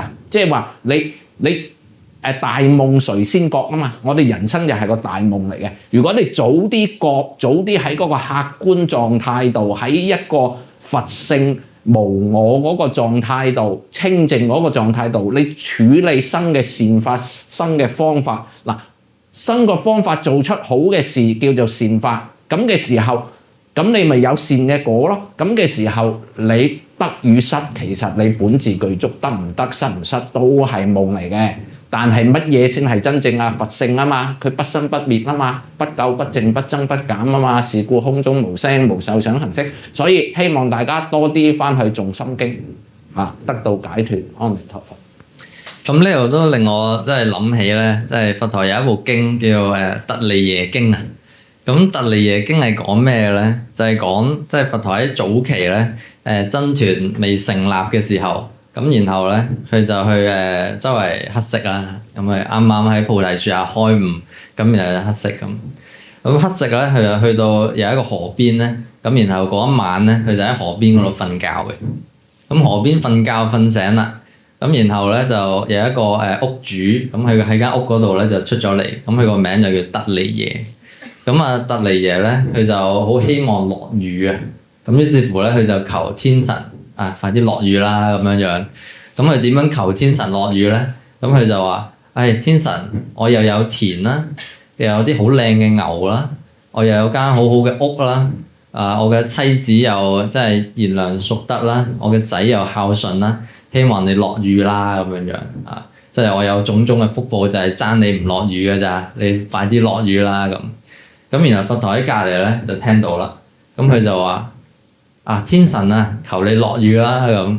我又冇屋啦，我又冇牛啦，我又冇妻子啦，又冇仔女啦，我乜嘢都冇天神求你落雨啦咁樣樣。咁一路咧，特利耶咧就係講佢有啲乜嘢咁樣樣。咁然後佛陀咧就係講佢冇啲乜嘢。咁去到最後咧，魔王咧就介入啦。咁佢就話呢個有牛就有牛樂，有妻就有妻樂咁樣樣。咁然後佛陀咧就係話有牛咧就有牛嘅憂，你就憂心啦。有呢個妻子咧就有妻子嘅憂。咁你一切都無所有咧，咁就無有憂心啦。咁所以天神你落雨啦，咁然後即刻就落雨啦。咁然後咧特利耶就歸依咗佛陀啦咁樣。咁呢個其實就係講緊一個解脫者佢嗰個心境啦。佢可以瞓喺河邊，然後乜嘢都冇，就係一個好瀟灑自在，所有嘅煩惱都侵擾唔到佢啦。因為佢個心冇嘢係牽住喺外邊嘅，佢甚至係無心嘅。咁一個人佢係充滿晒執着呢樣嘢係安頓好，嗰樣嘢係即係啱啱好嘅時候，我先至可以勉強安樂啊！喂，你分散投資咗咁多樣嘢，原來全部要安樂嘅時候，我個心先至可以有一絲平穩。你任何一處一脫落嘅時候咧，我就心理唔平衡㗎啦。咁如果佛陀佢係無心嘅，一切皆無執着嘅，咁呢個先至係最高境界。咁所以特利耶咧就選擇咗學佛，咁就唔投入呢個魔王嘅慾望之路咁樣樣。有趣，係啦，即係回應翻嗰位信眾即係嘅問題啦，點可以執着放下啦？其實我哋又要賺錢，又要做啲好嘢俾人讚又要細個又要乖仔乖女好成績，其實都係想個心開心安心啫。咁不如一嘢就處理個內心最根源嘅嗰個地方，咁可能仲快脆啦，仲簡單咁，同埋仲更加能夠幫到個世界，係咪啊？好咁下一條問題咧都好有意思嘅，其實都好而家好興嘅，就係關於活在當下。咁好多人而家都問，即係話活在當下就最好啦咁樣。但係活在當下嘅意思係唔係就係乜嘢都唔諗，最緊要開心。就係即係我唔理啦，聽日要翻工，後日要找卡數，唔理啦。我而家開心最緊要，係咪咁嘅意思咧？即係佛教嘅當下係乜嘢嘅意思咧？佛教嘅當下其實係即係同修行嘅原理有關係嘅，因為我哋如果要面對住實相啊，喺實相之中去覺察無我，咁先可以實踐解脫嘅啊。咁但係如果你喺過去嘅心嘅記憶啊，未來嘅妄想嗰度啊，咁你就唔會喺當下嗰度覺察到當下個心係空嘅。就好似我哋喺呢個空中寫字，我哋喺空中寫呢個心經咁，般若蜜多心經咁。咁每一隻字我哋都有寫嘅。咁乃至由般若蜜多心經寫到去呢個揭諦揭諦波羅揭諦波羅僧揭諦菩提薩婆，咁我哋寫晒成篇心經。咁我哋一路寫嘅時候咧，其實我哋覺得自己係做緊嘢嘅。咁但係我哋個心咧就係流連喺過去，然後妄想緊喺未來。咁如果我哋個心喺當下嘅時候咧，咁其實有冇智啊？就冇智啦。所有嘢都係財生即滅，當處出生，隨處滅盡。你一寫呢個筆畫嘅時候咧，喺同時同一處同一笪地方係完全消失嘅。即係咩啊？即係啲嘢其實係雖然生生滅滅，但係實質咧就係不生不滅。咁呢個就係體會呢個心去經驗呢個世界嘅時候嗰一種心嘅空性。咁所以如果一個人要開悟要去解脫嘅時候咧，咁就係需要活在當下啦，就係明心見性啦。咁所以呢個係一個好高嘅修行嚟。咁佢唔係一種即係我哋佛教徒嘅一種生活態度。你認為佛教其實係咪講一個生活嘅態度咧？我哋要點樣面對呢個生活咧？其實佛教講嘅咧，就係要處理貪嗔痴嘅問題。如果呢個問題冇得到處理嘅話咧，你淨係執著一個形式嘅生活咧，咁其實就冇任何作用嘅。你嗰個形式其實可能即係處理到少少嘅啫，可能你間斷咗你同煩惱嘅距離，疏遠咗。咁但係你未真係了悟呢個真諦。咁所以佛教就係睇你有冇達到嗰個心嘅轉化嘅啫。咁就係由此岸去到彼岸。咁所以佢唔係強調一種我哋必須要斷捨離啊，一種咁樣嘅模式嘅生活模式，咁先至係佛教咁樣樣。咁所以活在當下淨係開心就得咁樣樣。咁其實如果有一個人有啲咁樣嘅對佛教嘅誤解，咁就唔啱啦嚇。咁第二樣嘢就係即係我都喺吉祥經嗰邊咧，即係有個講座係有講到。啲人就成日話一切只要開心就得。咁其實我覺得咧，呢啲咁樣嘅人咧，即係我好少去聽到有10歲啦、20歲啦、30歲咧嗰啲咁嘅年輕人咧有講咩都係假，最緊要開心咁樣，從來都冇聽到喎。點解咧？因為就係呢啲人唔開心，所以先至去講最緊要開心。如果你本身都好開心㗎啦，係啊，我已經幾開心㗎啦。點解我最緊要開心咧？我點解唔去做一啲有意義嘅嘢咧？我除咗開心，我仲可以去幫人啊，仲可以去利益呢個社會啊，仲可以去弘法利生啊，做義工啊、佈施啊，去照顧身邊嘅人嘅感受啊。咁所以最緊要開心咧，好多時候就係嗰啲人已經懶，放棄咗學習啦，放棄咗進步啦。咁所以咧，我係一個好 hea 嘅人生觀。最緊要開心，唔好理佢啦，佛菩薩安排啦咁樣樣。咁就變咗一個唔使諗嘅一個情況。咁但係唔使諗係咪真係好咧？即係我有聽過有啲説法就係只用心，唔好用腦啊嘛，係咪？只用心不用腦。咁我覺得只用心不用腦係即係喺你當下做緊嘅嘢嘅時候，唔好分別太多，係修定嘅。咁但係咧，只用腦不用心都係啱嘅，我覺得。即係你如果係用思維去明白一啲嘢，去籌謀啊，去即係發展你嗰個人生，咁你係唔需要即係成日係專注喺唔諗嘢嗰度喎，你係可以多變化、多樣思維咁樣。你成日係去唔諗嘢，其實係你個人生有苦喺度，咁所以你先要用呢個唔好諗去塞住喺嗰度。咁但係如果係佛法嘅話，其實係喺呢嚿嘢嗰度去深切地去體會，然後去融化佢，去化解佢，去轉化佢，咁先至係一個真正嘅解脫。係妙境師有冇補充？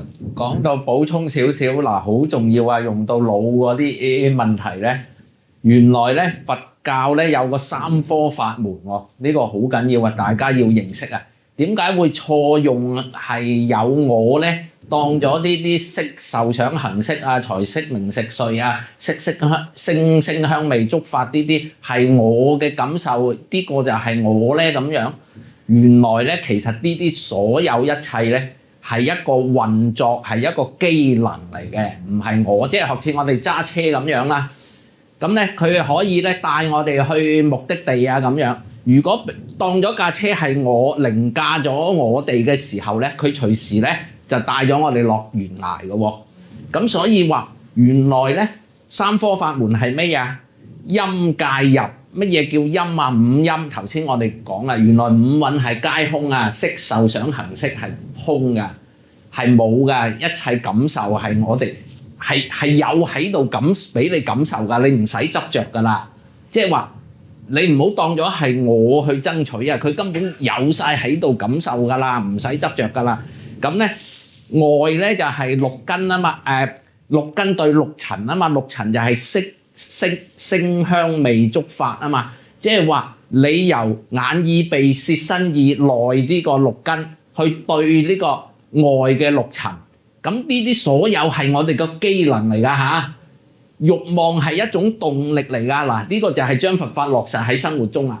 你唔好俾佢帶咗你走。如果慾望你當咗係自己啊，我要係爭取嘅慾望已經起啦，我想要呢啲嘢，佢係慾望難填嘅，係冇可能滿足到你㗎。所以要搞清楚，慾望係一種動力啫，即係學似你揸車咁，佢個動力就係你一踩油佢就去。如果你唔識控制架車，一踩油就落山崖㗎，就係慾望就係個動力啦。嗱，你一冇佛性去凌駕於呢個慾望嘅時候咧，佢就車咗你落山崖㗎啦。所以叫慾望難填嗱，呢度有呢個因緣可以加深大家個了解。咁咧，佢呢個三科法門咧，自己翻去睇下深入啲。呢個係一個全部嘅人體嘅功能。我哋人啊，整個運作就係喺啲三科法門，陰界入啊嚇，五陰即係五蘊啦，五蘊六根對六色啊，嗰個六塵六色啊，係啦，六塵又係色聲香味觸法，咁所以呢啲全部係感受啦，我哋本自具足有噶啦，嗱。咁啊有人話啦，點解有啲生出聾咗啊？有啲生出啞咗啊？嗱，呢啲就係過往業啦。我哋頭先講咗業力啊嘛，佢係犯咗過失，佢唔係冇咗啊嚇嗱，佢塞住咋嚇，佢下一世又有翻㗎啦受完。所以佛教係講六道輪迴係有輪迴俾你大家有個信心係唔使及時行樂，唔使急㗎，係有輪迴㗎。你種善因得善果㗎，兩大中心思想就係。善因善果就係因果，第二嘅就係輪迴。我哋有長遠㗎，唔使急㗎，唔使急功近利㗎。咁樣，所以我哋喺一個三科法門嗰度，同埋佛教兩大思想嗰度，因果同埋一個輪迴。咁喺呢度研究透嘅時候，我哋發覺原來喺生活中再運用嘅時候，我哋得心應手嘅。所以希望大家咧可以從法師嘅佛法嗰度落實喺生活之中，就係呢度一步一步去成就我哋嘅條件，成就我哋圓滿嘅人生嘅。因為有輪迴，所以就唔使一定要幾多歲要結婚啊？係啦，幾多歲要發啊？比較客觀啦，係啦，唔使咁多煩惱嘅，比較客觀啦，係啦。大把嘢要搞啊！所以係一個希望同前途嚟嘅呢個。明白。係啦，咁我get 到嘅就係佛教裏面所講嘅當下咧，其實就係喺過去同未來中間發現一個空性啊，咁而用呢個空性嚟到去裝載住一啲更加多嘅一啲我哋需要去揾嘅智慧咁樣樣嚇。亦都與坊間所講嗰個咩都唔好諗，最緊要開心嘅嗰一種活在當下嘅精神咧，某程度上係一種懶惰嘅精神嚟嘅。咁而佛教係唔鼓勵懶惰嘅，係要鼓勵精進嘅。咁我 get 到嘅就係咁嘅信息啦。佢其實懶惰係因為有我執咯。OK。如果冇我執咧，就唔會有懶惰呢樣嘢。嗯。我懶惰，我放逸，我散亂懈怠，咁其實就係因為我要為咗個我嗰個精神適量啊。好悶啊，好想搞啲嘢啊！我哋人係好中意沉迷一啲嘢嘅。如果冇嘢沉迷，我哋係會好不安嘅。咁所以咧，就算沉迷嗰一樣嘢係幾咁無聊都好咧，我哋都選擇去沉迷一啲無聊嘅嘢。就好似有嗰啲咩種菜 game 啊，係啊，即係你做咩種菜咧喺個電話度？你真係搞嚟做咩咧？手機本身都係一個好無聊嘅過程嚟。係啊，所以而家有嗰啲代替品咧，就係揾塊鏡喺度咧，咁然後就扮碌手機嘅。係啊，即係有啲人有個手印咧，就係咁樣喺度碌塊鏡咁樣。係啊，咁所以代替咗，咁但係你有冇處理過嗰樣嘢咧？如果你係淨係靠一個意志力我忍住，我唔處理，我處理咗咁樣樣，我頂住，咁其實係處理唔到嘅。因為處理一樣嘢唔係靠一個 will 嘅，唔係靠意志力嘅。我話呢個水係呢個水大家睇到係唔係熱㗎啦？咁但係如果有一杯水係好滾熱辣嘅，你話俾嗰個人聽係好滾熱辣嘅，咁其實係冇乜用嘅。如果佢未掂呢杯水，如果一掂到呢杯水，哎呀燙到嘅時候咧，咁佢嗰個思想咧就已經轉變咗㗎啦。佢只要行近呢杯水，佢就會小心㗎啦。咁但係你話咗佢話咗熱㗎啦咁樣樣，咁佢未到佢有一個經驗嘅時候咧，咁佢個心其實係未轉變嘅。咁所以真正轉變個心嘅咧，就係有經驗喺一邊，經驗同埋認知嚇。咁所以如果我哋要喺佛法上真係要提升去到即係應無所住而生其心，照見五蘊皆空，所有煩惱都脫落咧，咁呢個係需要一個好深嘅佛法認知嘅提升嘅。咁呢個佛法認知嘅提升，一定係陪住一個好深嘅佛法嘅經驗嘅。咁呢個係由戒定慧聞思修嗰度培養起上嚟。你真係喺當下啦。咁咩人先至可以喺當下咧？唔係話我唔諗過去，我唔諗未來，我就喺當下。你唔喺當下。你要係有禪定嘅人先至係當下。因為你喺禪定入邊咧，你每一個心就係同一個心啦。你每一個心就係穩定嘅心啦。因為心個速度係好快嘅，咁當你每一個心都係同一個心嘅時候咧，咁呢個先至可以觀察到心嘅空性。咁所以我哋話要修戒定慧，咁就係以定為基礎，以一心境性、心一境性嘅心咧，再去修斷煩惱咧，再去觀破五蘊咧，咁先至會成為一個成個經驗嘅轉變。咁嗰個人生嗰個即係點樣去面對呢個世間嘅世界觀啊、價值觀啊，咁就會成為一個轉化。我都聽過咧一位企業培訓師嘅，咁佢分享過咧，咁企業培訓師真係訓練好多人啦，教好多講好多書啦，但係佢其實話佢講咁多書咧，其實啲人都學唔到嘢㗎。until 即係直至佢哋自己有啲親身經歷啦，其實人好多嘢即係硬係要自己親身經歷嗰啲嘢，先至真正學識一啲嘢。係啊，類似咁樣嘅感覺。佢就係要即係見過啦 ，touch 到佢啦。係啊，咁先至形成嗰個轉化。咁但係轉化又唔係一下子轉化喎，可能有啲大嘅轉化要逐啲轉化。係啦，逐啲轉化。好，咁以下嘅時間咧都想爭取翻。時間長，要大聲少少嘅要。聽得到？而家 OK 啦。呢個 OK。咁咧頭先姚建輝就講啦，你有輪迴嘛，我哋應該有希望啦。咁其實我自己幾擔心一樣嘢。咁咧，因為我好想入淨土啦，咁所以咧就成日都會念彌陀經同埋阿彌陀佛啦。咁但係咧，我又擔心，如果我真係入唔到淨土，跟住我又應該就都做翻人嘅，因為都守咗戒係咪？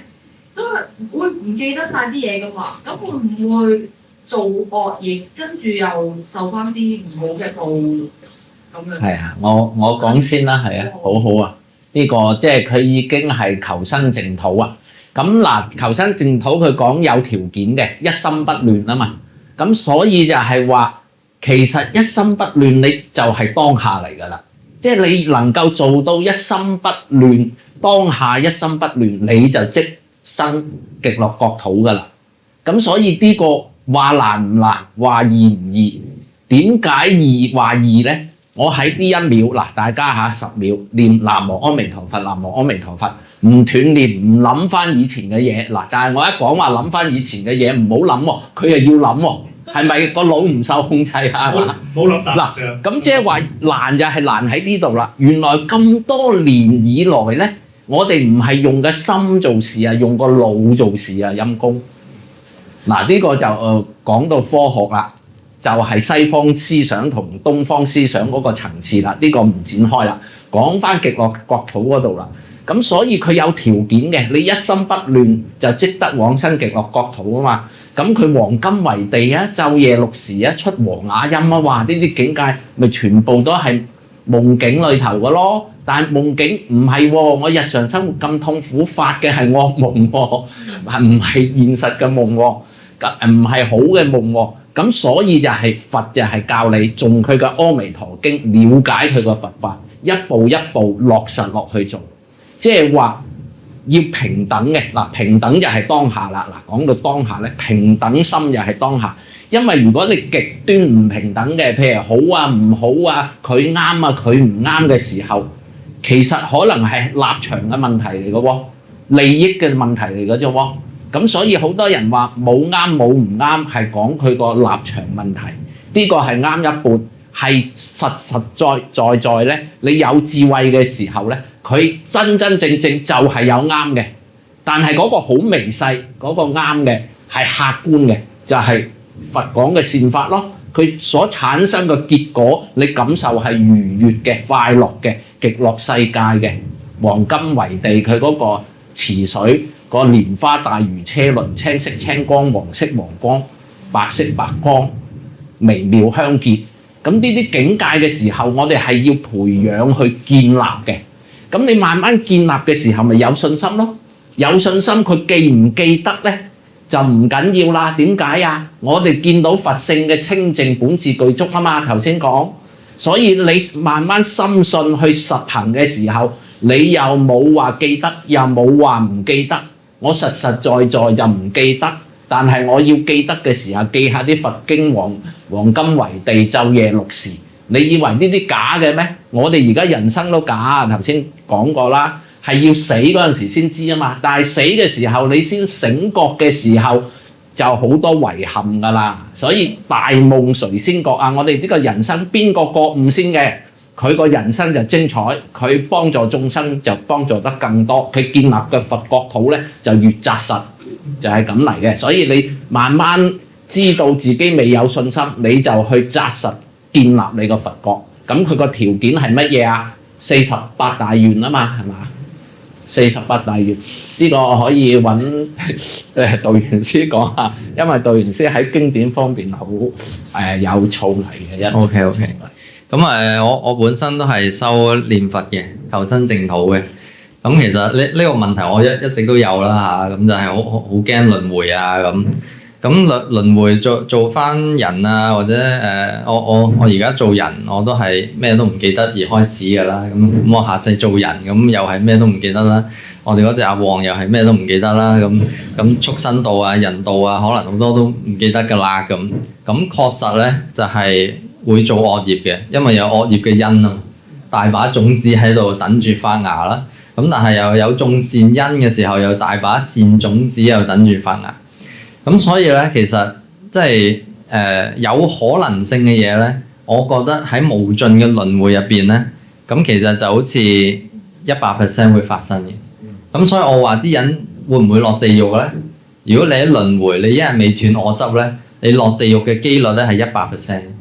就好似你千萬分之一會中獎嘅，咁但係你投嘅次數係幾多次啊？無限次，咁即係點啊？即係有無量嘅千萬分之一俾你去落地獄咯。咁所以只要你一日有機會落地獄，咁你就係必定會落地獄。咁所以我哋就係要去除呢啲種子。咁點樣先至能夠往生咧？你而家冇信心往生，係絕對即係你要有呢個100% 嘅信心，就係我去唔到淨土。呢個信心就係要有。點解？因為你未有一心不亂，你未有一個強嘅菩提心。咁你要有晒呢啲我心不顛倒啦，一心不亂啦，念佛有禪定啦咁樣，咁我先至可以即係完全一心歸命嗰個心係好堅固啦。即係唔好講到話禪定好似好高咁樣，佢只不過係善身一境成嘅啫。你呢個念佛嗰個心可以 keep 住唔斷嘅，咁你就已經係一心不亂啦。咁但係一心不亂，佢係一個可以成就嘅東西嚟嘅。咁所以《阿彌陀經》就話：若1日、2日、3日乃至7日，咁就已經可以得生淨土啦嘛。咩意思咧？你人生咁多個7日，點解其中7日就已經可以得生淨土咧？就係因為你念佛嗰陣時，你念到某一個位啦，嗰個位就係可以轉化到你對世間嘅嗰種價值嗰個輕重，世間嗰個價值輕咗啦，然後出世嗰個價值重過你世間價值啦。咁喺呢個時候咧，你念佛就會冇妄想啦。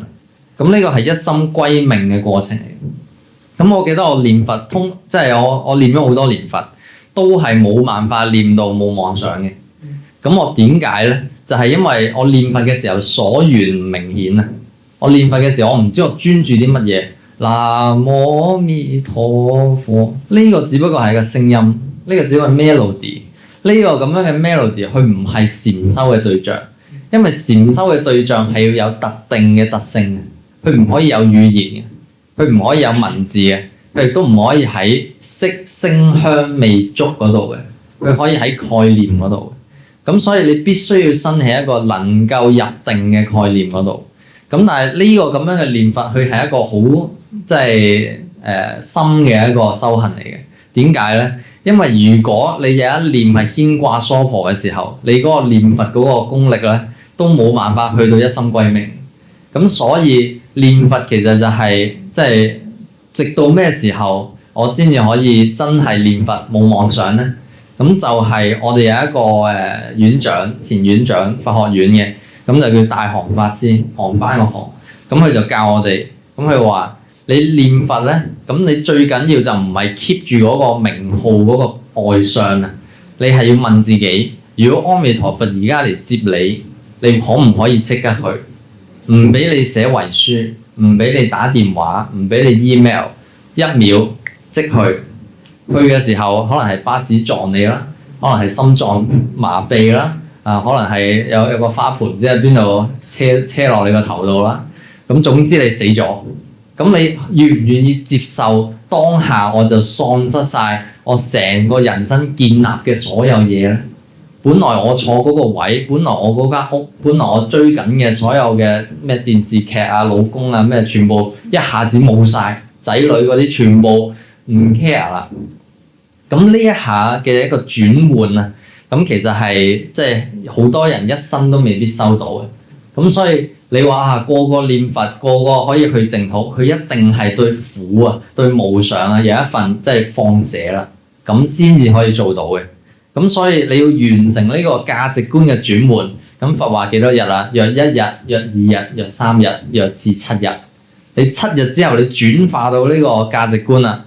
你真係覺得而家我死，阿彌陀佛嚟接，即去，我留喺世間一啲用都冇。啲人搲住我唔留戀，即去就係見佛啦。點解我要見佛啊？因為智者大師喺嗰度，因為廣任老和尚喺嗰度，因為參文老法師喺嗰度，因為眾多嘅大德龍樹菩薩都喺嗰度，觀音菩薩都喺嗰度，全部等住我。咁所以我而家係要去學佛。咁我就係發菩提心，要去呢個淨土噶啦，冇人可以阻到我噶啦。我一去到就係等於度無量嘅眾生噶啦，就係成佛噶啦。咁所以你有晒呢啲心嘅時候，冇嘢阻到你，咁呢個就係一心歸命啦。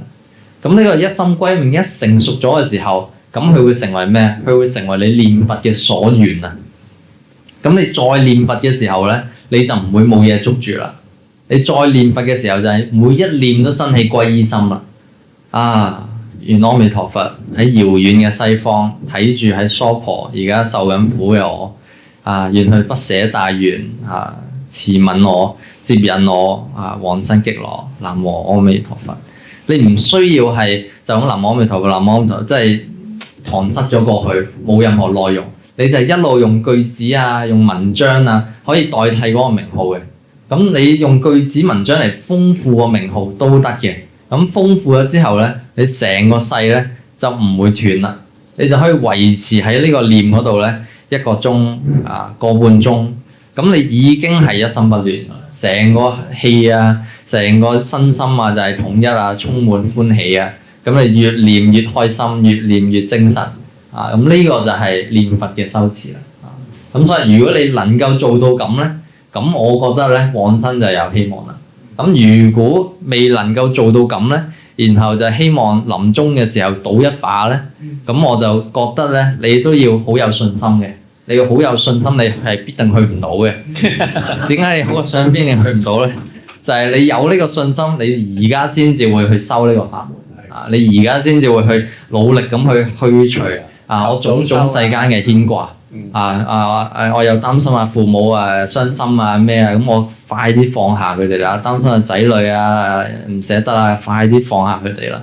放下晒佢哋，我念佛先至可以一心就係咁嘅原理。好好嘅測試方法。係啦，喺死亡之中去溝。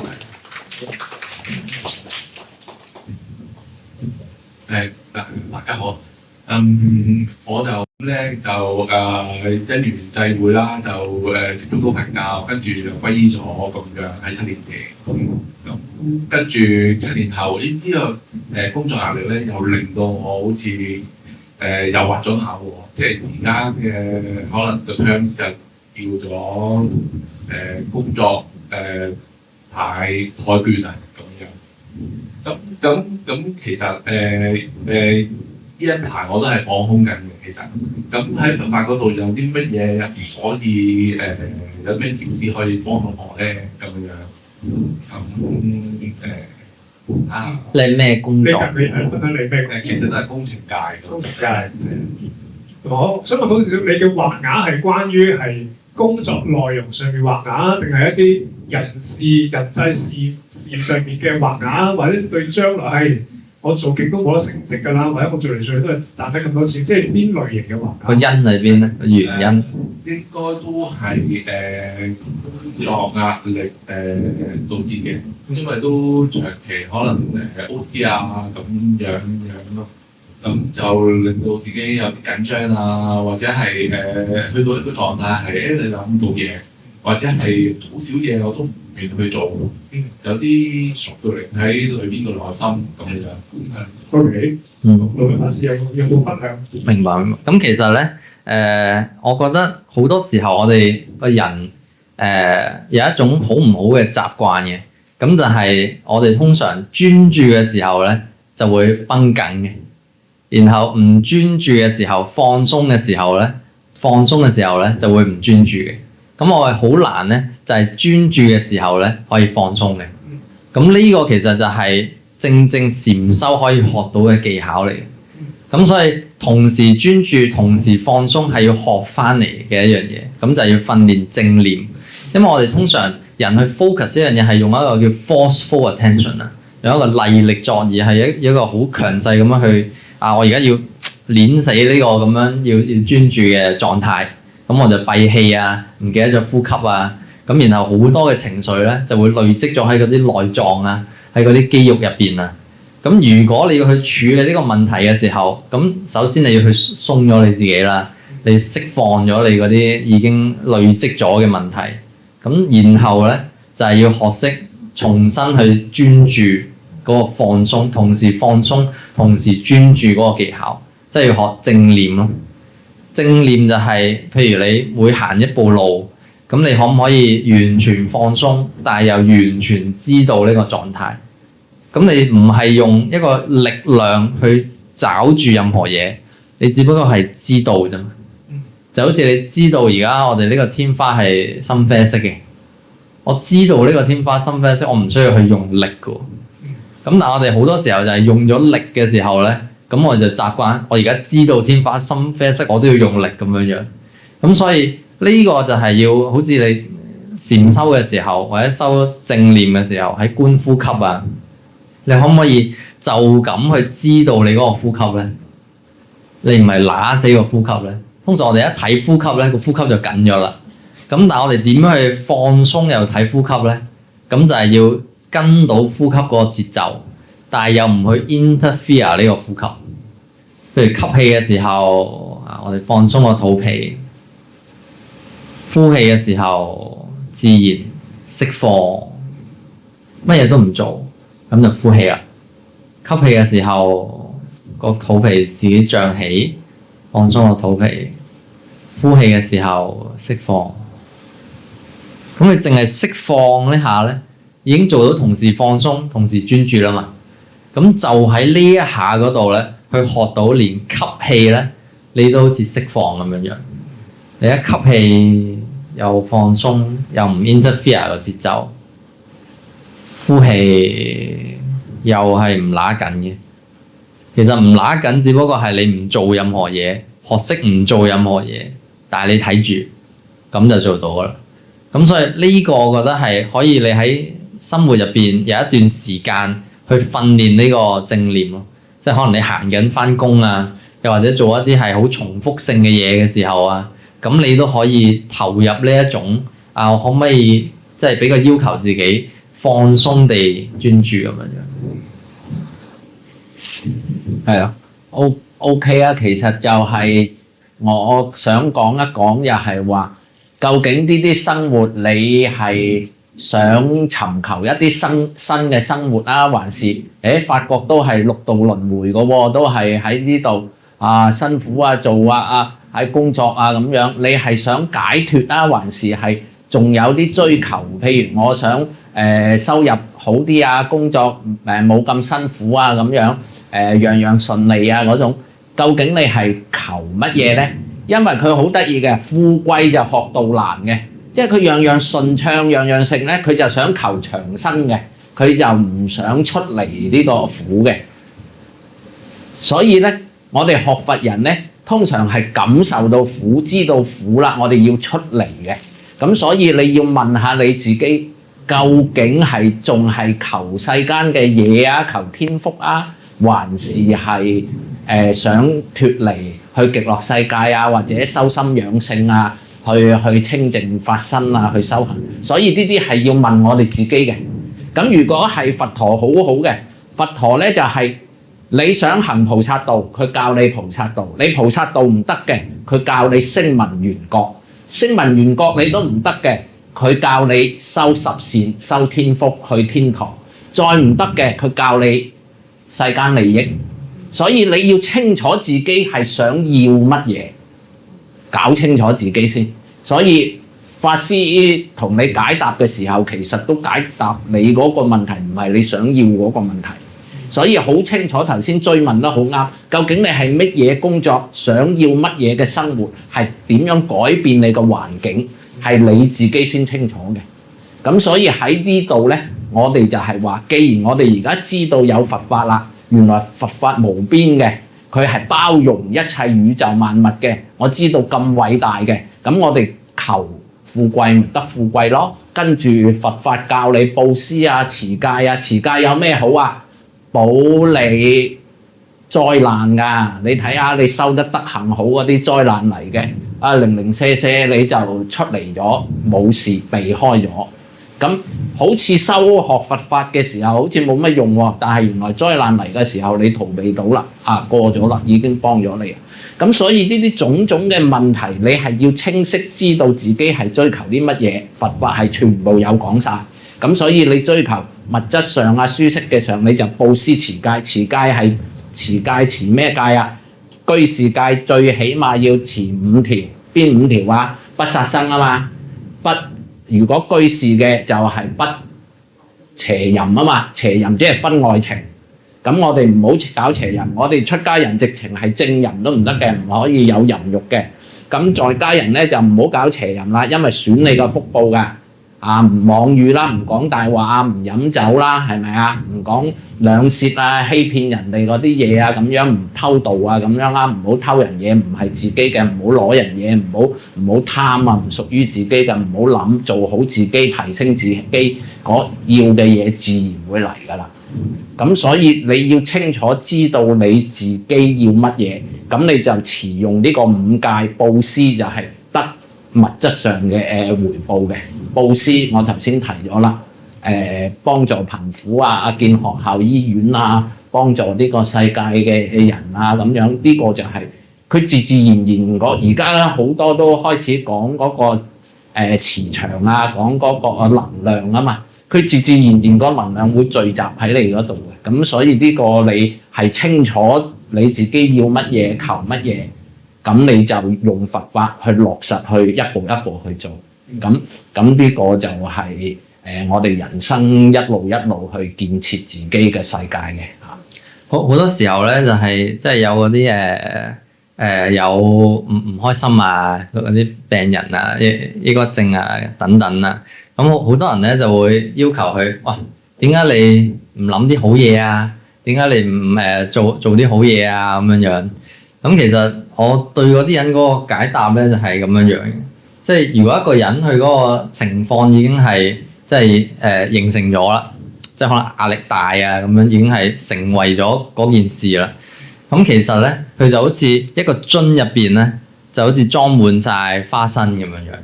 你嗰個樽已經裝滿咗你嗰啲花生啦，就係嗰啲唔好嘅種子啊。咁然後你話點解你唔攞啲糖出嚟啊？喂，冇啊嘛！我成個樽都係花生，你叫我攞啲糖出嚟，你叫我諗啲開心嘢，你叫我去做積極人生，我就係冇啊嘛。咁我冇嘅時候，我點攞出嚟咧？咁樣樣。咁所以我就係建議呢啲嘢，呢啲咁樣嘅充滿花生嘅人咧，咁就係去裝啲糖入去先。咁點樣去裝啲糖入去咧？就係生起正念啦。咁但係生起正念咧，就係好難嘅一般人。咁所以咧就必須要去我覺得念經啊，念經典係好好嘅。你可以念嗰啲妙法蓮華經啊，念嗰啲呢個地藏菩薩本願經啊，念金剛經啊。念普門品啊，念普賢行願品啊，普賢行願品都短短地都幾好嘅。咁啊一路念嘅時候，咁其實係一路即係將嗰啲糖塞翻落嗰個樽嗰度啊，將嗰啲花生變做糖啊可以。咁然後你充滿晒呢啲咁樣嘅善種子嘅時候，你話啊你積極人生啦，我積極到咯，我諗啲好嘢啦，我諗到咯咁樣樣，咁就係你自己種翻嚟噶嘛，自己生起噶嘛。咁所以如果你有心入邊有一絲嘅光明嘅時候，咁就可以將呢啲光明發大去。咁但係如果心入邊充滿黑暗嘅時候，咁你都可以誦經文，咁然後就自己就會發光噶啦。係啦，咁就係要令佢嗰啲種子先有，咁你先至可以煲大佢咁樣。係。好，嘅時間佢差唔多啦。一齊念啊！願以此功德普及於一切，我等與眾生皆共成佛道。好，阿彌陀佛。